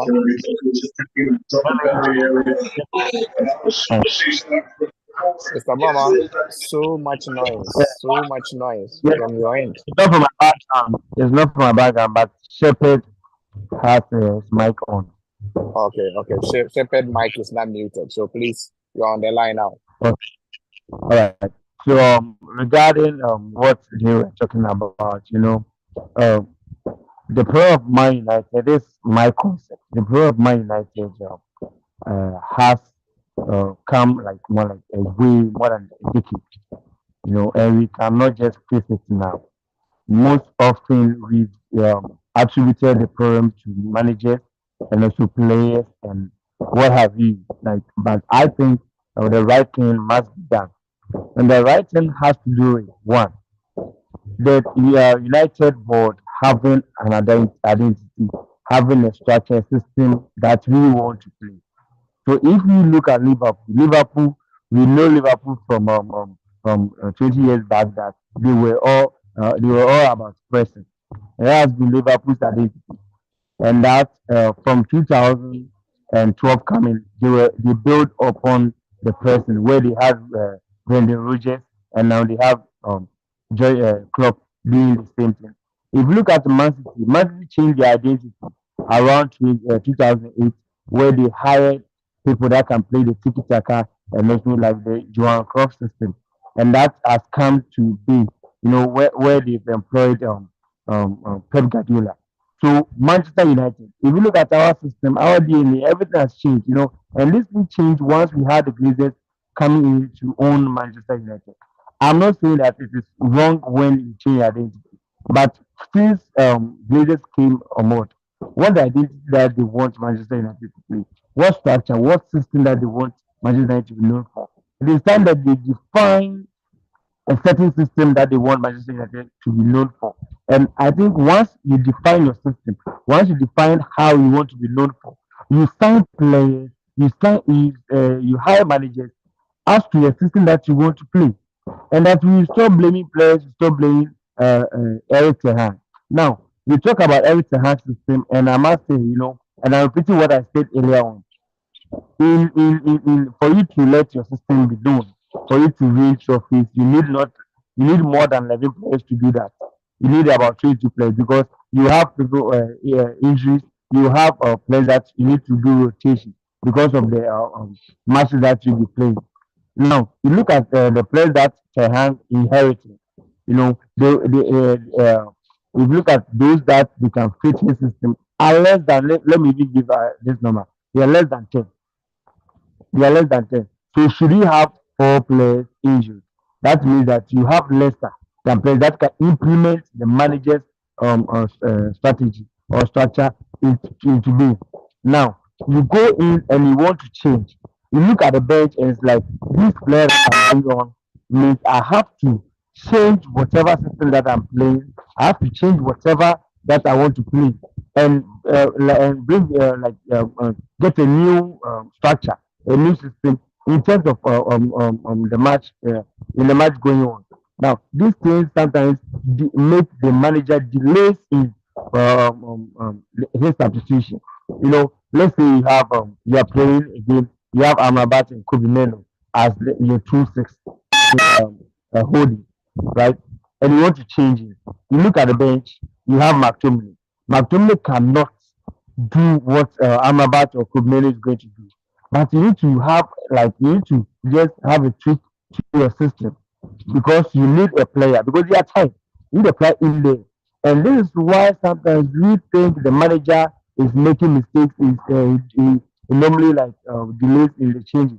No, I know sometimes he makes mistakes, and as Shema said, when we had Ferguson, Ferguson in one of our Champions League final said Tevez had a bit of indiscipline. It was out of discipline action that he benched Tevez. He knew that he needed to play Tevez, but he had to do that to discipline him. Now, coaches do make mistakes. It doesn't mean that he's good, he's not good, or he's bad. Looking at yesterday's match that we played, Shepard is saying something like the coach, the approach that he went into the game. You don't know the approach, so I was asking Shepard, what is the approach? Maybe since you are closer to the manager, maybe he told you of the approach that he wants to play. You cannot just say that whenever I play player, I'm approaching the game. Tactically, Ferguson rested some players, and Ferguson could just call any player to come and play, and they will do excellent. It's about resilience, it's about resistance to it. So I think personally, the player that he chose yesterday to play for him, he did that because tactically resilient. He wants the best out of them. But on the field of play, let me tell you, even if let's say we need 11 players to make whatever that tactical piece that we gave them to work, we need the 11 players to do it. Just they leave only 7 or 5. As Dominic said, if you watch the match again, you look at the players were even telling. There was a time that Maguire and Nana pointed to Lindelof to be in this to be at a certain position. They did the same to Scott McTominay. They did the same thing to Marshall. And when they did that to Marshall was complaining. And even Eric Taha from the bench instructed Marshall to move. And Marshall was just waving his hand as if like he has problem with the manager. So it tells you that the player's attitude sometimes, makes like the tactics of the manager looks like there's no tactics.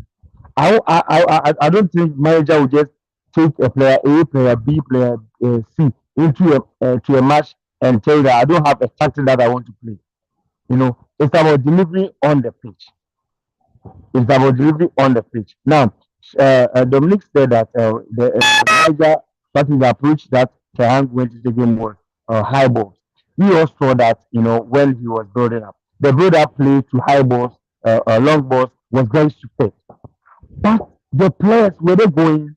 Because you see that they will build it up and the ball will be set for Lindelof to just pass the long ball. And you see Rashford just walking around, not making any, let's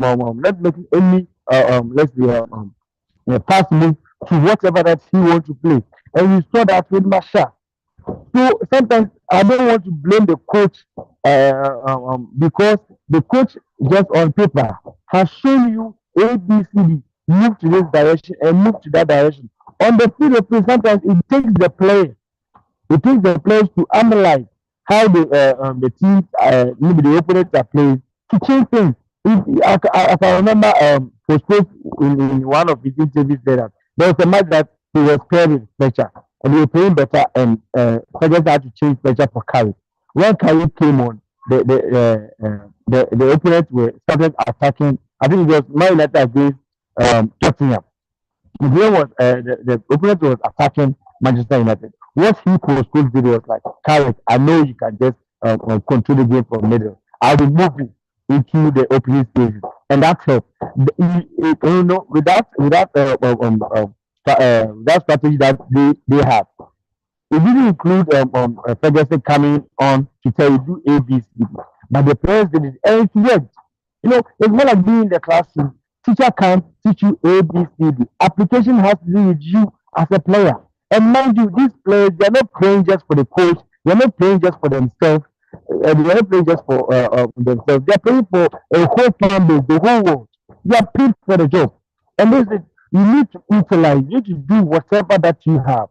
A coach which is trying to work with the resources that he has, I don't think it has a problem to do with like, I have ABC resource and I'm trying to make it work. Then, like you tell me that you cannot do it ABC. So, no. If you take football and it becomes normal business, then I am the manager. I tell you that, Chemo, can you do maybe ABC for me? You tell me you cannot do it.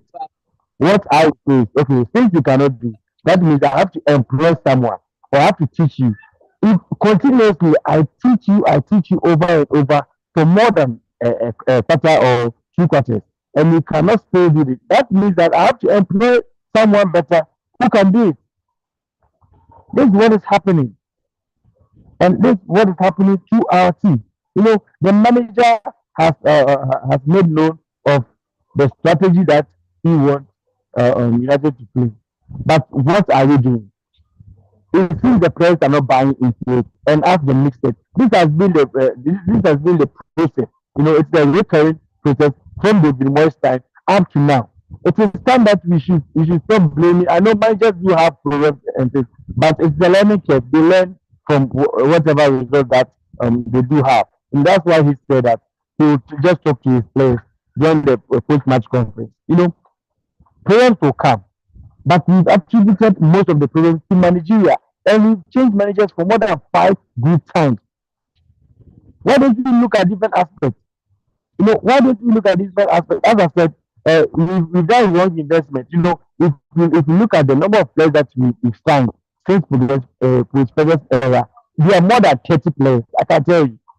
We signed almost 11 players for Gismolo. We signed almost 11 players for Louis Van Gaal. We did. If you look at Eric Ten Hag and also if you combine him with Ole, we signed more than 30 players. But ask yourself, were these players trying to suit a particular manager system? That's the question. It was trying to suit commercial. And ask yourself, why is it that players who have made it abroad, who have made it into other teams, whenever they come to Man United, then they flop? I tell you, if had it not been that, Manchester United identity has to be that every day we need to win, we need to get results. If I am Eric Ten Hag, what I'm going to do is, now I'm not going to play the current players that we have.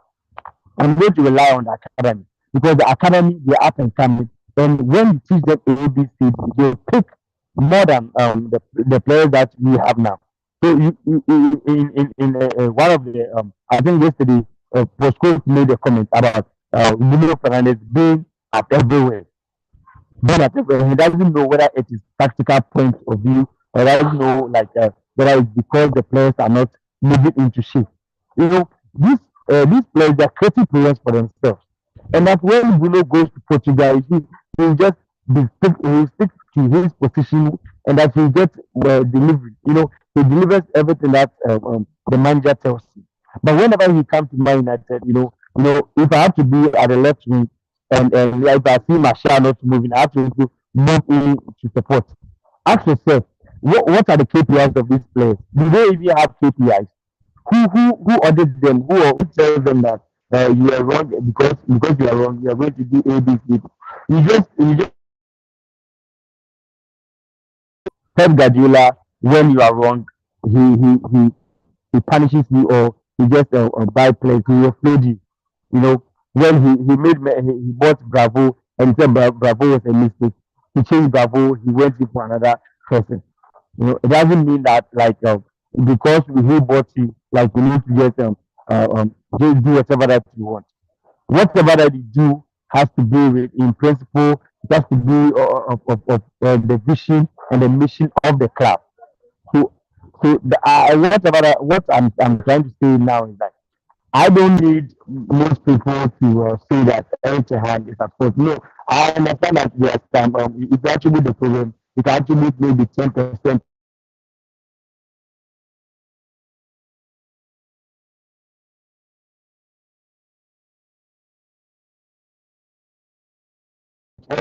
Eric Ten Hag want them to do. Practically, do you see them delivering? It's not only up to Eric Ten Hag. We tried that with Ole system. Ole played counter-attacking system, and that's what we said was in terms of the quality of players that we have, they are prepared for the counter-attacking system. But they played under Ole. They really played under Ole. So if you tell me that these players are capable, these players in terms of individualism, they are good. But in terms of teamwork, in terms of getting taxes done, in terms of execution of work, they are not good. I don't know how they were signed onto the team. Sometimes they feel like I just need to do whatever that I want to do. If you take Alvarez, in Man City, let's look at Man City structure. Whenever Pep Guardiola plays holding the coup, you see that it's a work. In the second half, when it brings on Bernardo Silva, Grealish, they do their best. You see them, you see the players. Even Okay, Mr. Boma, you have 1 minute to summarize. Yeah. Alright. You see players try to give their all to the team. Now, if you compare the couple of players that we have to the players that we had, you see that it's far different. Yesterday, Rashford was walking down the lane. Was like, I've not been playing at the right wing, and recently I've been using the manager used me as right wing, so I should be sleeping. Who told you that? Ferguson era, he was playing Fabio Raphael as 7, as 8, as 9, as 11. When manager change player position, when the manager tells you to play, do A, B, C, D. You saw that with Ferguson. He can just pick you being a defender to say that go and do this. It's about giving your all to it. It's about giving your all in doing it. But this because this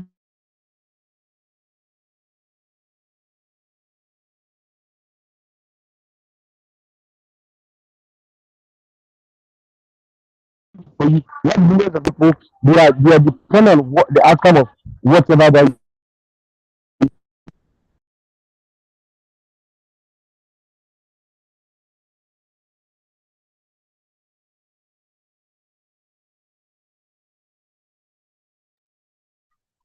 And I think Manchester United as a club want to progress. We need to find a system, find players that are going to give their all to the system, and let's progress from there. And let's stop manager A or player A or this. Let's address the problem. Let's get a system. Let's get people who are going to advise the manager, and let's get players that are willing to fight and die hard for the team. And All right, thank you very much, Mr. Samobama, all the way from Ghana. Okay, so we are wrapping up for the show. So Pastor Albert will be my last speaker. So I'm coming all the way to Freetown in Sierra Leone. Pastor Albert, 1 minute to summarize your point for me. Pastor Albert, can you hear me? Yeah. Hello, Chairman. All right, good. Yes. So you're on the line now. Yes, Chairman. So, thank you. I've listened to what people are saying, but there are things I want to say that you need to clarify because this is social media. Social media, you accommodate everybody that comes to your posts, your wall, your shows. You accommodate them for whoever they are and not for what you think that you want them to be. That is what I want you to clarify. Because if we have somebody in social media who always speak on how people express themselves, how people talk about them, how people talk on whatever it is, then we are going to have a problem with a space like this. You understand? Because we all know YouTubes, we all know Twitters, we all know Facebook. We see how people are angrily expressing themselves, their anger just because of the love of their supporting club. You cannot just go and meet them and tell them anyhow. The guy in Nigeria that used to work under, I think, United States or whatever it is, you see the way they express themselves like that. Person will not be talking, then you come and tell the person that you feel like why you are talking like you are fighting. I think that guy's possessed, and I don't want those things to happen again in the space. When people are talking, allow them to express themselves anyhow, as long as it is Manchester issue and they did not insult you directly, did not even to insult you. Just leave them to express themselves because every one of us, we have our own way that we express each other. Like I came now, right now, Ren is coming here. Do you know, because of this space, I did not go to the people that I have to come. Where I am in the street, I decided to stay in the street. They have been calling me. I've been blocking their call because why? A woman that is bigger than me with her husband, they are waiting for me to go and talk their family issues. And there are people and there are daughters that want to marry to go and talk their family. It's a confusion, a big woman. And I'm standing here because of I just want to be part of this space. And I'm giving something ideas. So somebody is coming to tell me nonsense things, like as if he knows everything. Like whatever he speaks, like as if it is true. And we all here, we don't know anything. We don't even know what is in the mind of the coach. We don't even know what is in the mind of the players. We are all just giving out our own opinions that we think, not something that we know. It's something that we think or we believe. It's just something that we are just trying to create something, but to it to be unique, but not like something we know. You go to Ten Hag now, it will tell you different things from what I have said about him. It will tell you different things from what every one of us here might have said about him. So that is what I believe. If you go to any of the players, they will speak to you different things from what you said, from what I said about them, or even if I praise them, they will tell you that I'm not like that. They will tell you that no, or even if I don't praise, they will tell you that no, it's like that. So we are all just giving out our opinion. Nobody should come and be attacking people doing other things, you know. And one thing I don't accept is when I accept something, somebody do not deny it, then later you in your own statement, you are coming to arrive in what I said. That is deception. I don't like those things. I don't like people that deceive you. Now he's coming to tell us that Ten Hag should try to get a system to take us through the season. Is that a good analysis in football? If United should find a system. Do you want to tell me that you are arguing us that Ten Hag has a system, have a system? Now you are telling me that Ten Hag should find a system. And I don't think that is a good analysis. You said Ten Hag should find a system. And you were telling that he has a system, he has a formula, he has this or whatever it is. The guy, the system he used last season, was it not a system that we won trophy with? Was it not a system that we played a good football yesterday? He changed his statistics way of playing just because of his own nature of how he deals with players or whatever it is. You find out that he's falling apart with lots of players. Just like how Ola was doing, he's falling apart. People don't want to say all these things. I mean, all the things that people are saying, it is not what is my attention. Because if you are saying Ten Hag, this is what he wants to play, this is what he's playing, and I'm not seeing it in the pitch. I'm not seeing it in the pitch. Let us go to coaches like Guardiola. Let us go to coaches like even Arteta, or we go to this new guy that have come into Tottenham. Let us see their team, even though they will lose. We know that the coach is making the players to play the system that he asks them to play. So if our players are not performing inside the pitch according to what I think Brahma was saying, it means that the coach did not give them something that they should implement in the pitch. I want us to understand that these players are not stupid people. They are professionals. They are professional. They are high players for both national and club sides. They know what they are doing. They individually they are good.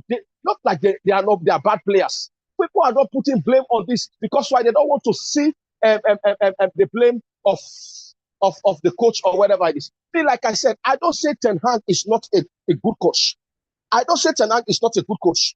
Neither I say Ten Hag should be sacked or whatever it is. But there are things that he started doing. He has changed his entire philosophy that is affecting now match after matches. Is getting the problem. Number one, having a full patch of players. We all know that when that starts in a team, you're not going to be you're not going to get a good structured team. As soon as you begin to start form with players, especially when you get professional players in the team, look like Dominic was. I can lose that one. He was just saying his own mind how Casemiro exposed himself, his weakness. You know, all those things like as if it is true. It is not true. The selection the man made in the team gave Casemiro an issue that he was overlapping and he was doing everything. So the guy gets weak, he gets tired, he got whatever it is. And you are saying like Casemiro, like as if Casemiro cannot play in Ten Hag system. And you are saying, and you are calling this player's name or whatever it is. And they are professional players. And Casemiro has been an outstanding player for us for the past season. Only the injuries and his fitness he was fighting this season after the preseason when he was getting weight. And you are condemning them like as if what you are saying is true. Me, what I want to say is, Ten Hag, if he wants a successful season this moment, because they that are talking about Ten Hag, they don't have trust in Manchester. They don't have trust in our players. They just have trust in Ten Hag. They feel like Ten Hag is the better person. But me, I have trust in Manchester. I have trust in our players. But what I want to say to the coach is that he should go back to the board, back to last season. How he gets these players on board to play for him last season, a good football, with a good system. Even though we are on injuries, we see how we play accurate football last season.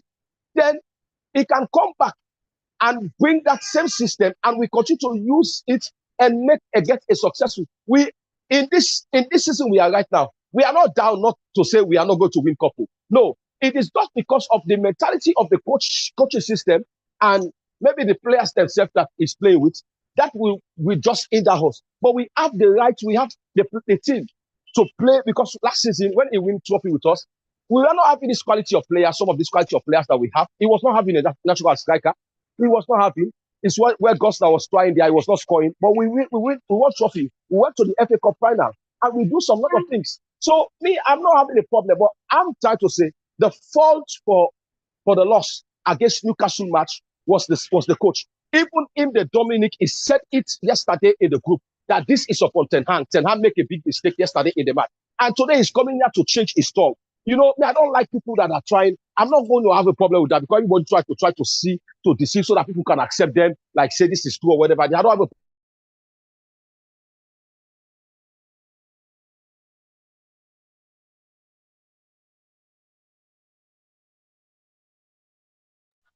Yeah, hello, Pastor Albert. I think you've lost your connection. So please can you reposition yourself for us? Hello. Hello, Pastor Albert. Please check your network because we cannot hear you. Hello. Okay, Mr. Buama, I think I cannot hear Pastor Albert, so I'll give you the opportunity. 1 minute. Okay, so as Manchester United fan, I believe that Manchester United have come a long way to handle this kind of performance that we have.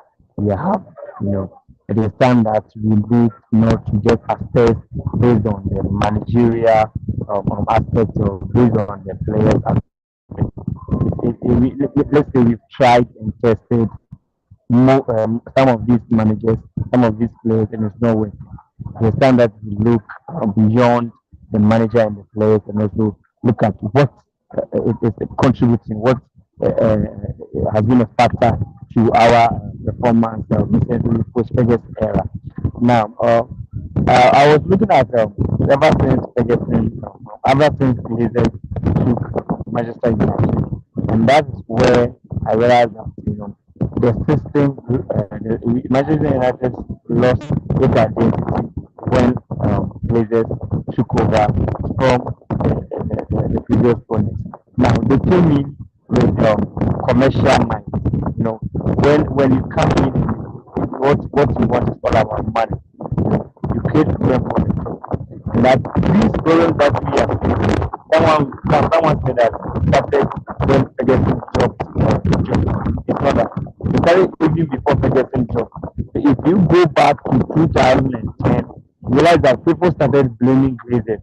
People started talking about the Glazers not trying to invest correctly or make rightly decisions regarding the kind of system that United want to play. Now, Ferguson as a coach built a system from the 1980s, from I think late 1980s, so from 1985 down to 1990, he built a system. So for a coach to be there for that many years, knows what to do even in terms of the crisis. Now, Ferguson, we are done with Ferguson, and we have new managers who want to come in, and then the manager wants to bring his philosophy. How many teams do that? If you want the manager to bring his philosophy, that means that it's the philosophy that you have accepted or chosen to be your philosophy. So the mistake that you made is making Ferguson appoint a manager for the team where we had no philosophy to be known for. So I am of the view that if you want to be known, we know Erik ten Hag is known for the Johan Cruyff, as in the Netherlands style of football. If this is the idea that United wants, what we want, then it means that we should hire someone who has the knowledge, who knows how the Johan Cruyff system looks like. In fact, Erik ten Hag, there is some players that attributes the kind of system that you want to play. In that regard, we will still have problem with managers, we still have problem with players because we still play, we want to play the player A to come to Man United. Now the manager who is managing the team has different philosophy. It is that's why earlier when I said that Manchester United problem is quite I don't know how to even say it in one way. It's just that like you know the right thing, but you're doing the wrong thing. And when it comes to the Newcastle game, David earlier on said that we had I think away 3 matches away, and that when you book flights, when you sit maybe even taking the bus, the fatigue is there. I don't see it to be a factor. Sometimes you shouldn't just use it as a factor. You know, most often this thing has happened to most players. Don't forget time it happened during David Moyes time it happened, and managers and things like that do face similar problems. It has to do with your squad depth. Should we have, or if we had that squad depth, I don't think rotation should be a problem. For a manager to rest the Husland and bring in Marshall, I don't think that should be a problem. It's about utilization. That means that even the players that the manager, if they're saying he should start with 11 players, after he starts with the 11 players, you don't have backup for the players that they are playing. So why are you going as a team? Now let's go to Arsenal. Should Arsenal say that Jesus Navas should be rested and bring in Katia, the Ghanaian guy? Do you think they're not going to get results? Because they have equally good players to do it. Let's even look at Newcastle that you face. Newcastle that you face, they are currently having injury in their team. They also for Newcastle to meet Chelsea, PSG, and Man United in a round of fixture, the same round that we have, tells you like they've been good, with in this injury crisis. But the players played, the players did their best, they gave all. So why can't our players do the same?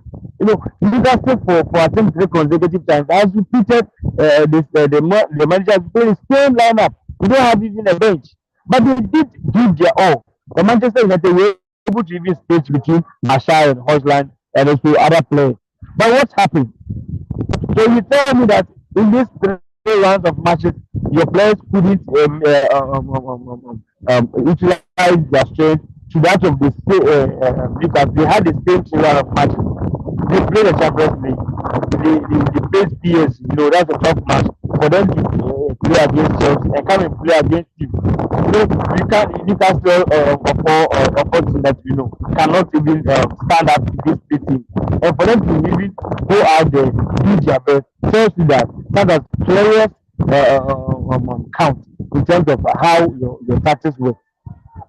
I've listened to most debates. I've listened to most podcasts. I've listened to a lot of pundits after the game. What they said regarding our game. It all has to do with the players were lazy. And as I said, if you can go back, rewatch the match, it tells you that there was a particular thing that Manchester United tactically Manchester United want to do. But because of player A, B, C, D, they lost that. Now, in the last 20 minutes, when the coach brought a different players, a couple of players, he changed the system. Where we are so regular, moving back to he changed the system, and that's what kind of worked for us. That shows you that some players can adapt to whatever the system that the coach brings on, but some players cannot. So the coach cannot do with just 11 players to win us. Manchester United fans should understand that the problem that we have is it has less of the manager, has less of the as in the players. That like we have to do underground work as to how we want to play, as to the kind of recruitment that we do. Let's go back to our football department. Who do you see over there? Who has this football knowledge? Jahan did it at Arras. He had this guy, former Manchester United goalkeeper behind him. Come to Manchester United, who is behind Eric Jahan? So should Eric Jahan even make mistakes? Who then tells him that, Eric Jahan, I think when you do A, B, C, D, you're good. He's doing it on his own. That has been a problem. Mourinho of all people lost it at United. Louis van Gaal of all people lost it at United. Only that he played a major role in Ferguson era, lost it with United. Ryan Giggs, after David Moyes was started, Ryan Giggs said this. Now, he thinks the problem has to do with we fans were just thinking that since we were champions, we should continue with it. That was the first move. And the second, he said that Manchester United realized that at the time Ferguson left the team, he had aging players. And he started himself as an example as me and Giggs. I was moving out of football. If you look at the cover players, for schools, Evra, Nemanja Vidic, Robin Van Persie, Rooney, they were all living out of football. And the Manchester United didn't realize that they need young, energetic ones to play them. And this is where Blazers failed. And since then, we are trying to replicate Ferguson era. You cannot replicate Ferguson era. It's time that we should just learn that an era has come to an end. Let's build a new era. Which system? How do you want to be known for? And that's what is going to help us. This is the problem that Liverpool faced so many years until they said that no, Liverpool is known for Okay, counter-attacking. Mr. Samoboma, you are making a very good point, but time will not allow us to have this thing. We are about to wrap up for the show. So I want to give you 1 minute. Yeah, so that when then I give Pastor 1 minute because he's back on the line. So I'm giving you 1 minute to wrap up. All right. So to wrap up, I think Manchester United as a club should audit themselves and look at where the potholes is. We shouldn't attribute most of the blame to players and also the manager. I think that has a lower percentage in terms of the problem that we have. We currently have as a club. We should look at the higher percentage where it is from. Let's address it. And I think once we address the bigger percentage of the problem, we can also make it with a smaller percentage that has to do with players and also the manager. As Pastor said, the manager he's not calling for the manager to be sacked or he's not calling for the players to be changed, but he just need to up the players and the manager need to up their game. There should be kind of flexibility and adaptation to the results that we have over there. But I think background there should be a detailed scouting report, a detailed auditing report to address the problem that we have behind the scenes. When we do that, I think Manchester United will have a very bad. Okay, thank you very much, Mr. Samobama, all the way from Ghana. You have been our pundits from the beginning of the show to now. Thank you very much, Mr. Samobama. Yes, okay, Pastor Abbott, back to you. Your network got disconnected, so you're back on the line. Please summarize it for us. Hello, Pastor Abbott. Yes. Yeah. Mr. Obama he has taken all my time. Don't know why. Yeah, sure. But it's okay. But nevertheless, we are all saying this, we are all arriving the same thing. That's what, like I said, I don't want when I say something, you don't say you go against it. Then at the end of your analysis, you arrive on what I was saying. So you see, like I was saying, if somebody is telling me now to say Ten Hag have to go and find a tactics that he will come to use to show up on this season, to show up, you should go and find a tactics. That means you don't know what even the coach is doing. You don't even know what you're saying yourself, because you are driving to the same area we are trying to say. The problem is, you can say the player is the problem, but what is the tactics that the coach is showing to the player they are not playing the pitch? What are the tactics? What are the things they are telling him, or is telling them rather, to do in the pitch they are not doing? I don't see there. Because whatever you tell somebody, the person must able to implement it in the pitch. And we are not seeing any player implementing what they are training in the training field, and we are not seeing it in our pitch of play. Yeah, we normally have beautiful plays or whatever it is, but if you look at Manchester United is right now, we rely on individual brilliances. Even the goals that we score, individual will step up and do something and whatever it is. So because of this, that is why himself is fighting to use Ten Hag and McTominay Scott, because he will step up to do something. But what are you doing as the coach? What is the statistics that you are playing with? What are the things we are saying? We are saying people that they are losing match, but we see how they are composed. We see how they are playing the football. We see the way how they are playing. You know that this match is really tough. They won this team, but really, this team play the standard football. But we are not seeing it in Manchester. And I'm not going to put that blame on the players. I'm going to put the blame on the coach. Because Ten Hag himself, as he stand now, he started taking blame on himself. Just like when he spoke with Schmeichel against Galatasaray, he said the blame is on himself. Yesterday, what did he say? He said he will talk to his players. There are things that we don't know that is going on with this coach and these players that is affecting this team. It's affecting the team. And the problem, when I said Ten Hag is the problem, I want us to understand that I'm not trying to say he's the problem for him to leave Manchester. Like when some people we are voting against Ronaldo and others. Ronaldo is the problem. No, it's not what I'm trying to say. I'm saying there are things that Ten Hag himself has lost in his coaching ability that he used last season for we to get a better play, that he has lost it. Number one, the relationship with your players. He has lost it. He has lost relationship with his players in many ways this season. You know, that cordiality is not there again. You begin to fall apart with players. You understand me? You begin to give statements about players on over social media, and those things are not also right for him. And we see all these things are affecting the team. You know, every player in Manchester, I believe that they want to play for this club. And I believe that any coach who want to come, they want to play for this club. Even though the one that, if look like Maguire, you and I, every one of us know that Maguire is not the player that we want. But look at how he refuses to go to West Ham last season for 35 million, which he would have collected and buying another accurate striker. But he decided to stay because he wants to play for the club. You understand? He decided. So let's not say the players don't want to play for the club. They want to play for the club. But what is the tactics the coach is using?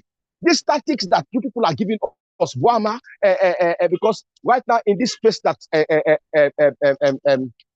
Doctor gave us the privilege today, I just see it's just 10 pass against only me today. So I accept that. You understand me? No. That is not That is only 10 pass against me, only me today. But nevertheless, I appreciate that. You understand me? I accept that. But the truth here is the coach. What are you doing? What are you doing with the players that you have? What are the things that you're teaching them to play? Kobe Mano is playing with his individual brilliances. That is not an style he's playing. That is how he used to play. You have players like Ronaldinho, like Pogba in the pitch. No matter how you bring your tactics, they are good to play the ball. We all know that. Wama, you know that. I don't know that. They are good to play the ball. When they play the ball, they will even modify your tactics very well. So Mano is a good player to play. Bruno Fernandes is also another player. We have those type of players. You're sorry, but what are the things that I'm asking you people? What are the things that you're saying that the coach is learning the players and the players are not doing it? We are not seeing it. What are the things you are analyzing this one for us? You are analyzing this one for us, but we are not seeing them in the pitch.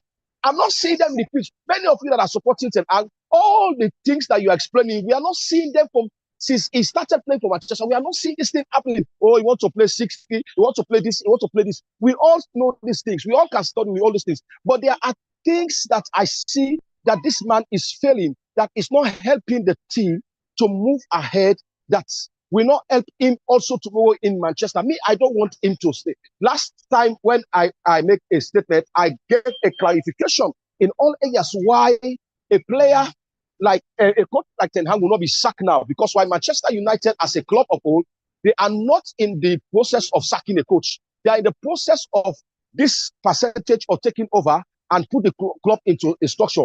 And if they go and sack the coach now, it's going to be a problem. So Ten Hag is the most safest coach right now that we have than any others that we have left. The time that he has now, I'm telling you, if it was the same time Mourinho would have been here, Mourinho would have structured this team. I'm telling you, he would have structured this team.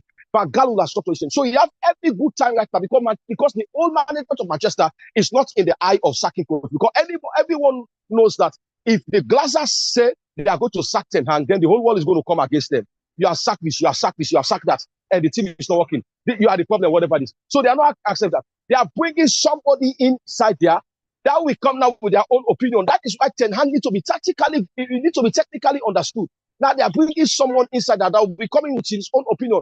Now, if like Jim Ratcliffe come inside now, when he come inside now, he come to the system now, he enter the system, you begin to see how he will begin to try to change things in the coaching management or in this area, because it's because the deal that he's going to sign is about the management in the coaching side, about the team, about the football area. Yes, in general, that is where it's going to take part. So Now, you, the coach that is there, now you have a lot of time to make your team, to build your team. You have buy players. You have buy outstanding players. Let me say, Martinez, the most outstanding players that you have ever bought is you bought for us is good. You buy Malasha.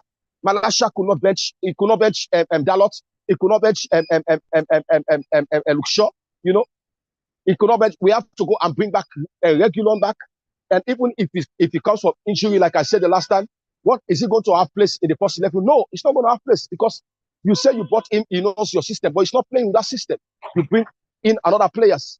Amrabat, I know he's a good player, but why Amrabat cannot play in your system? Amrabat are playing with you at Outreach, but he cannot play with you now in Manchester. And somebody is telling me that the player cannot play 90 minutes. So all these things are things that I'm not seeing them as right. I see that Ten Hag has lost some things with his players that is affecting the pitch play, because if, like Brahma was saying, that there was an argument between the players and he went to Ten Hag in the coach, even and Masha was just stretching his hand on Ten Hag. That means there are some things that they are not agreeing with each other. So let us not be blaming, say, like the players are this and that, but let us be looking technically what is the issue between the players and the coach. Because because everybody that knows football, we know that when a player is not performing well in the coach, in the pitch, it is the responsibility of the coach to be questioned. Why? Are you having a good relationship? Are you feeding in LT? I was talking the last time about our injury areas. It is only Manchester we have injuries, then our players cannot come back strong. Like Lucian now, I'm even afraid when they touch him again, see the way he's falling down. Other teams, they can, the technical, the medical area, they can manage their injury player. Look like Alaba in Madrid. He's an injury player. But look at how Madrid has managed him. He's playing consistently. You understand me? Look at Ramos. He's an injury player. But in Manchester, we cannot manage. We don't have that medical side, to manage our players, to bring them back to a standard. And look at Varane is fighting with fitness over there. You remember Pogba. When Pogba got injury, he decided not to take our doctors in Manchester. He said he's going for his own doctor. So you see all these areas, we are not healthy in these areas to make our players be healthy. These are the things that he knows that is affecting our players and it's affecting the team. So this is what I want to say. You understand? So I'm not saying that they should sack him. I'm not saying that he's a bad coach. I know he's a good coach, but I know he has a problem of his decision. His changes are very wrong. And the way he is selecting team, I don't think it will help him even in the future if he stay in Manchester. Because our tempo is high when it comes to Manchester. Like Dominic was asking about Manchester identity. That is all not necessary. Because if you want to know about Manchester identity, go to the internet. The identity of Manchester, they will tell you that Manchester United is a successful club who has been winning trophies, and they played home match in Old Trafford. They will tell you that the identity of Manchester is success. We are success. We are people of success. So, but that is not all what I'm looking about. But you have come to this club now. This is a big club that is expecting you to do something. Everybody puts up an eye on you as the manager to say, this is what we are going to give you. And they give you every right in every department in the club that no manager has ever got after Ferguson. Even Moyes himself, he did not get that access. But you get all the access. You make a decision about your players. You give them. You sign the deal that you will not take the deal without you having an access about selling players. You make a decision. You do everything. They sign the letter to you. Every one of us know that you have every access. No player that will come to the club that you will not want. You sign the deal and everything. You have the access to every part in the club. You make a decision in opinions. Even when Greenwood was sent to Getafe, you gave your opinion. They ask you for your opinion as a manager. Some players, some coaches does not have that in Manchester. They don't have that privilege, and you have it. So why are you failing? That last season you played good football. You succeeded.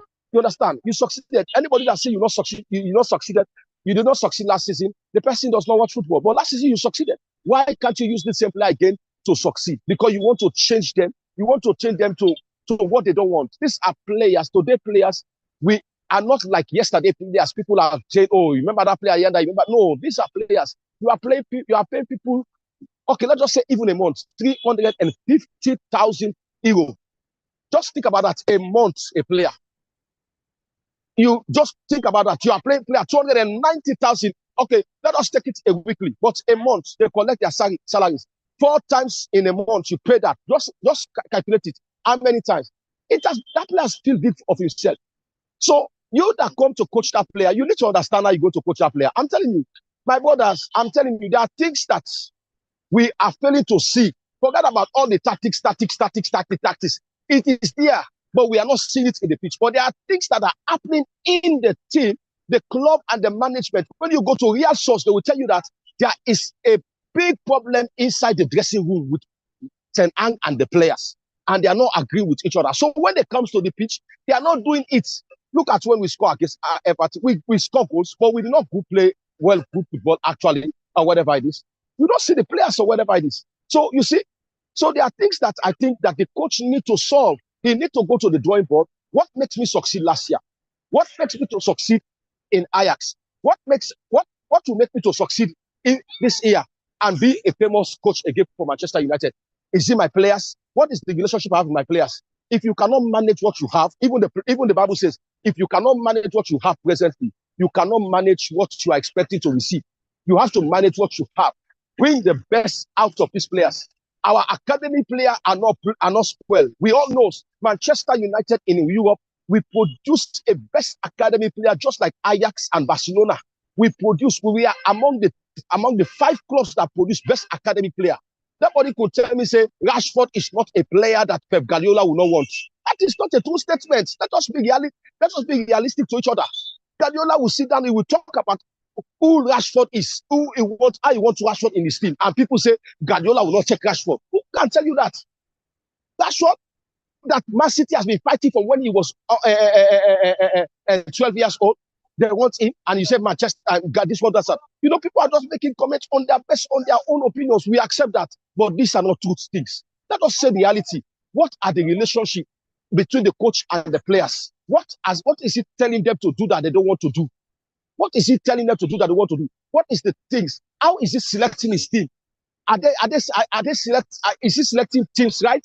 Like I asked a question, people are blaming that McTominay is not an impact in the team. Who puts McTominay there?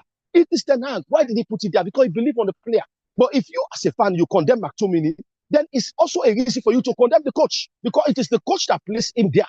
Because we all know that McTominay is a player that does not play in position. The only coach, like I said in the WhatsApp group, the only coach that I see with my own eyes when I was watching that controlled McTominay in my own eyes was Michael Carrick.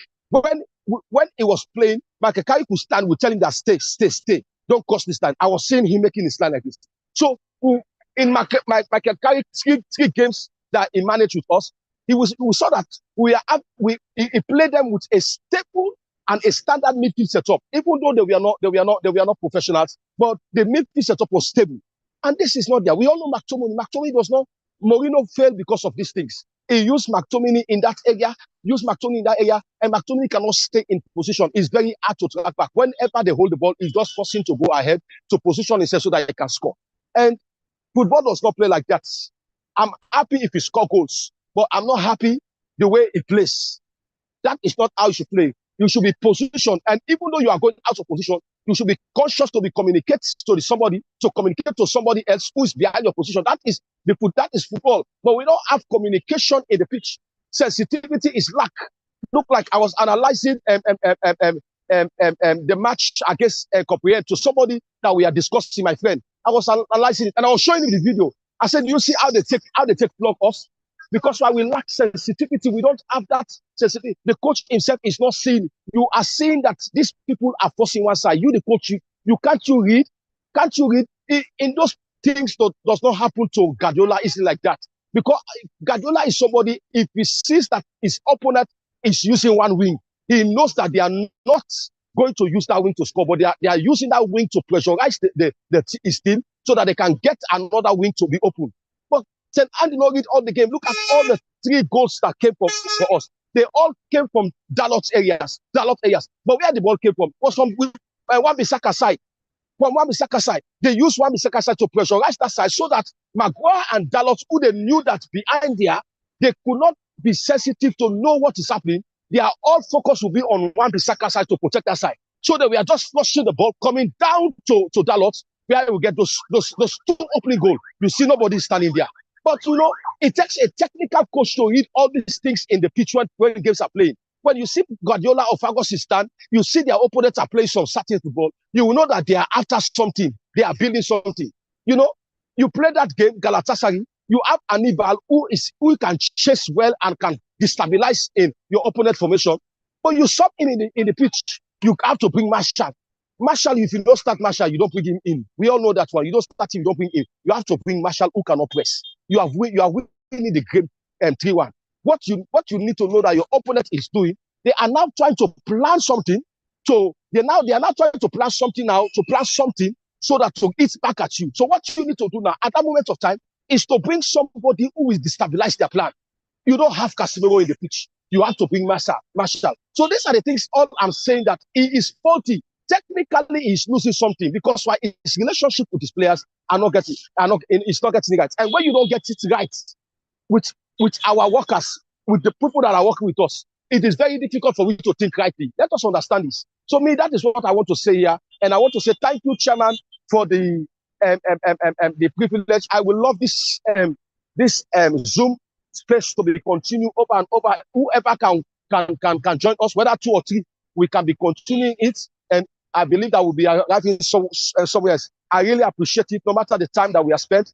It is really, really grateful for me, and I really appreciate you. And I appreciate every one of you, and Samuel and others that have spoken and have left. I really appreciate this. And it's really good that we continue consistently be doing this, whether it is 2 or 3 people that of us that will join, that will be able to join. I believe that we are going to, one day we get people that will come, that will all be shine others, irrespective of how we express ourselves.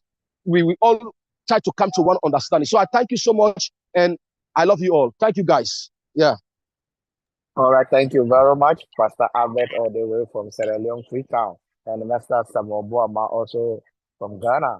And I'm the one talking. I'm also talking from Los Angeles in California, United States. So thank you very much, guys, and I'm really grateful for be on the show for us to discuss some of the poor performances of Manchester United. So tomorrow same time we'll be on the show to also discuss about the way forward for Manchester United as a club, whether Erik ten Hag is still the best man to lead the club into its glorious progressing days. Thank you very much, everyone. So I say bye-bye to you. So those of us watching, if you have not signed or subscribed to Red Brigade TV, kindly do so that anytime you come on the show, you could get to get an alert that yes, Pastor Albert has come on the show with his undebatable facts, and also Mr. Samuel Boama has also come with facts, and Dominic has also come with his different tactics to come and defend Erik ten Hag, whilst Dave Sunday all the way from Nigeria will also come to throw more fire on the Glazers as the owners of Manchester United. So thank you very much, guys. So bye-bye.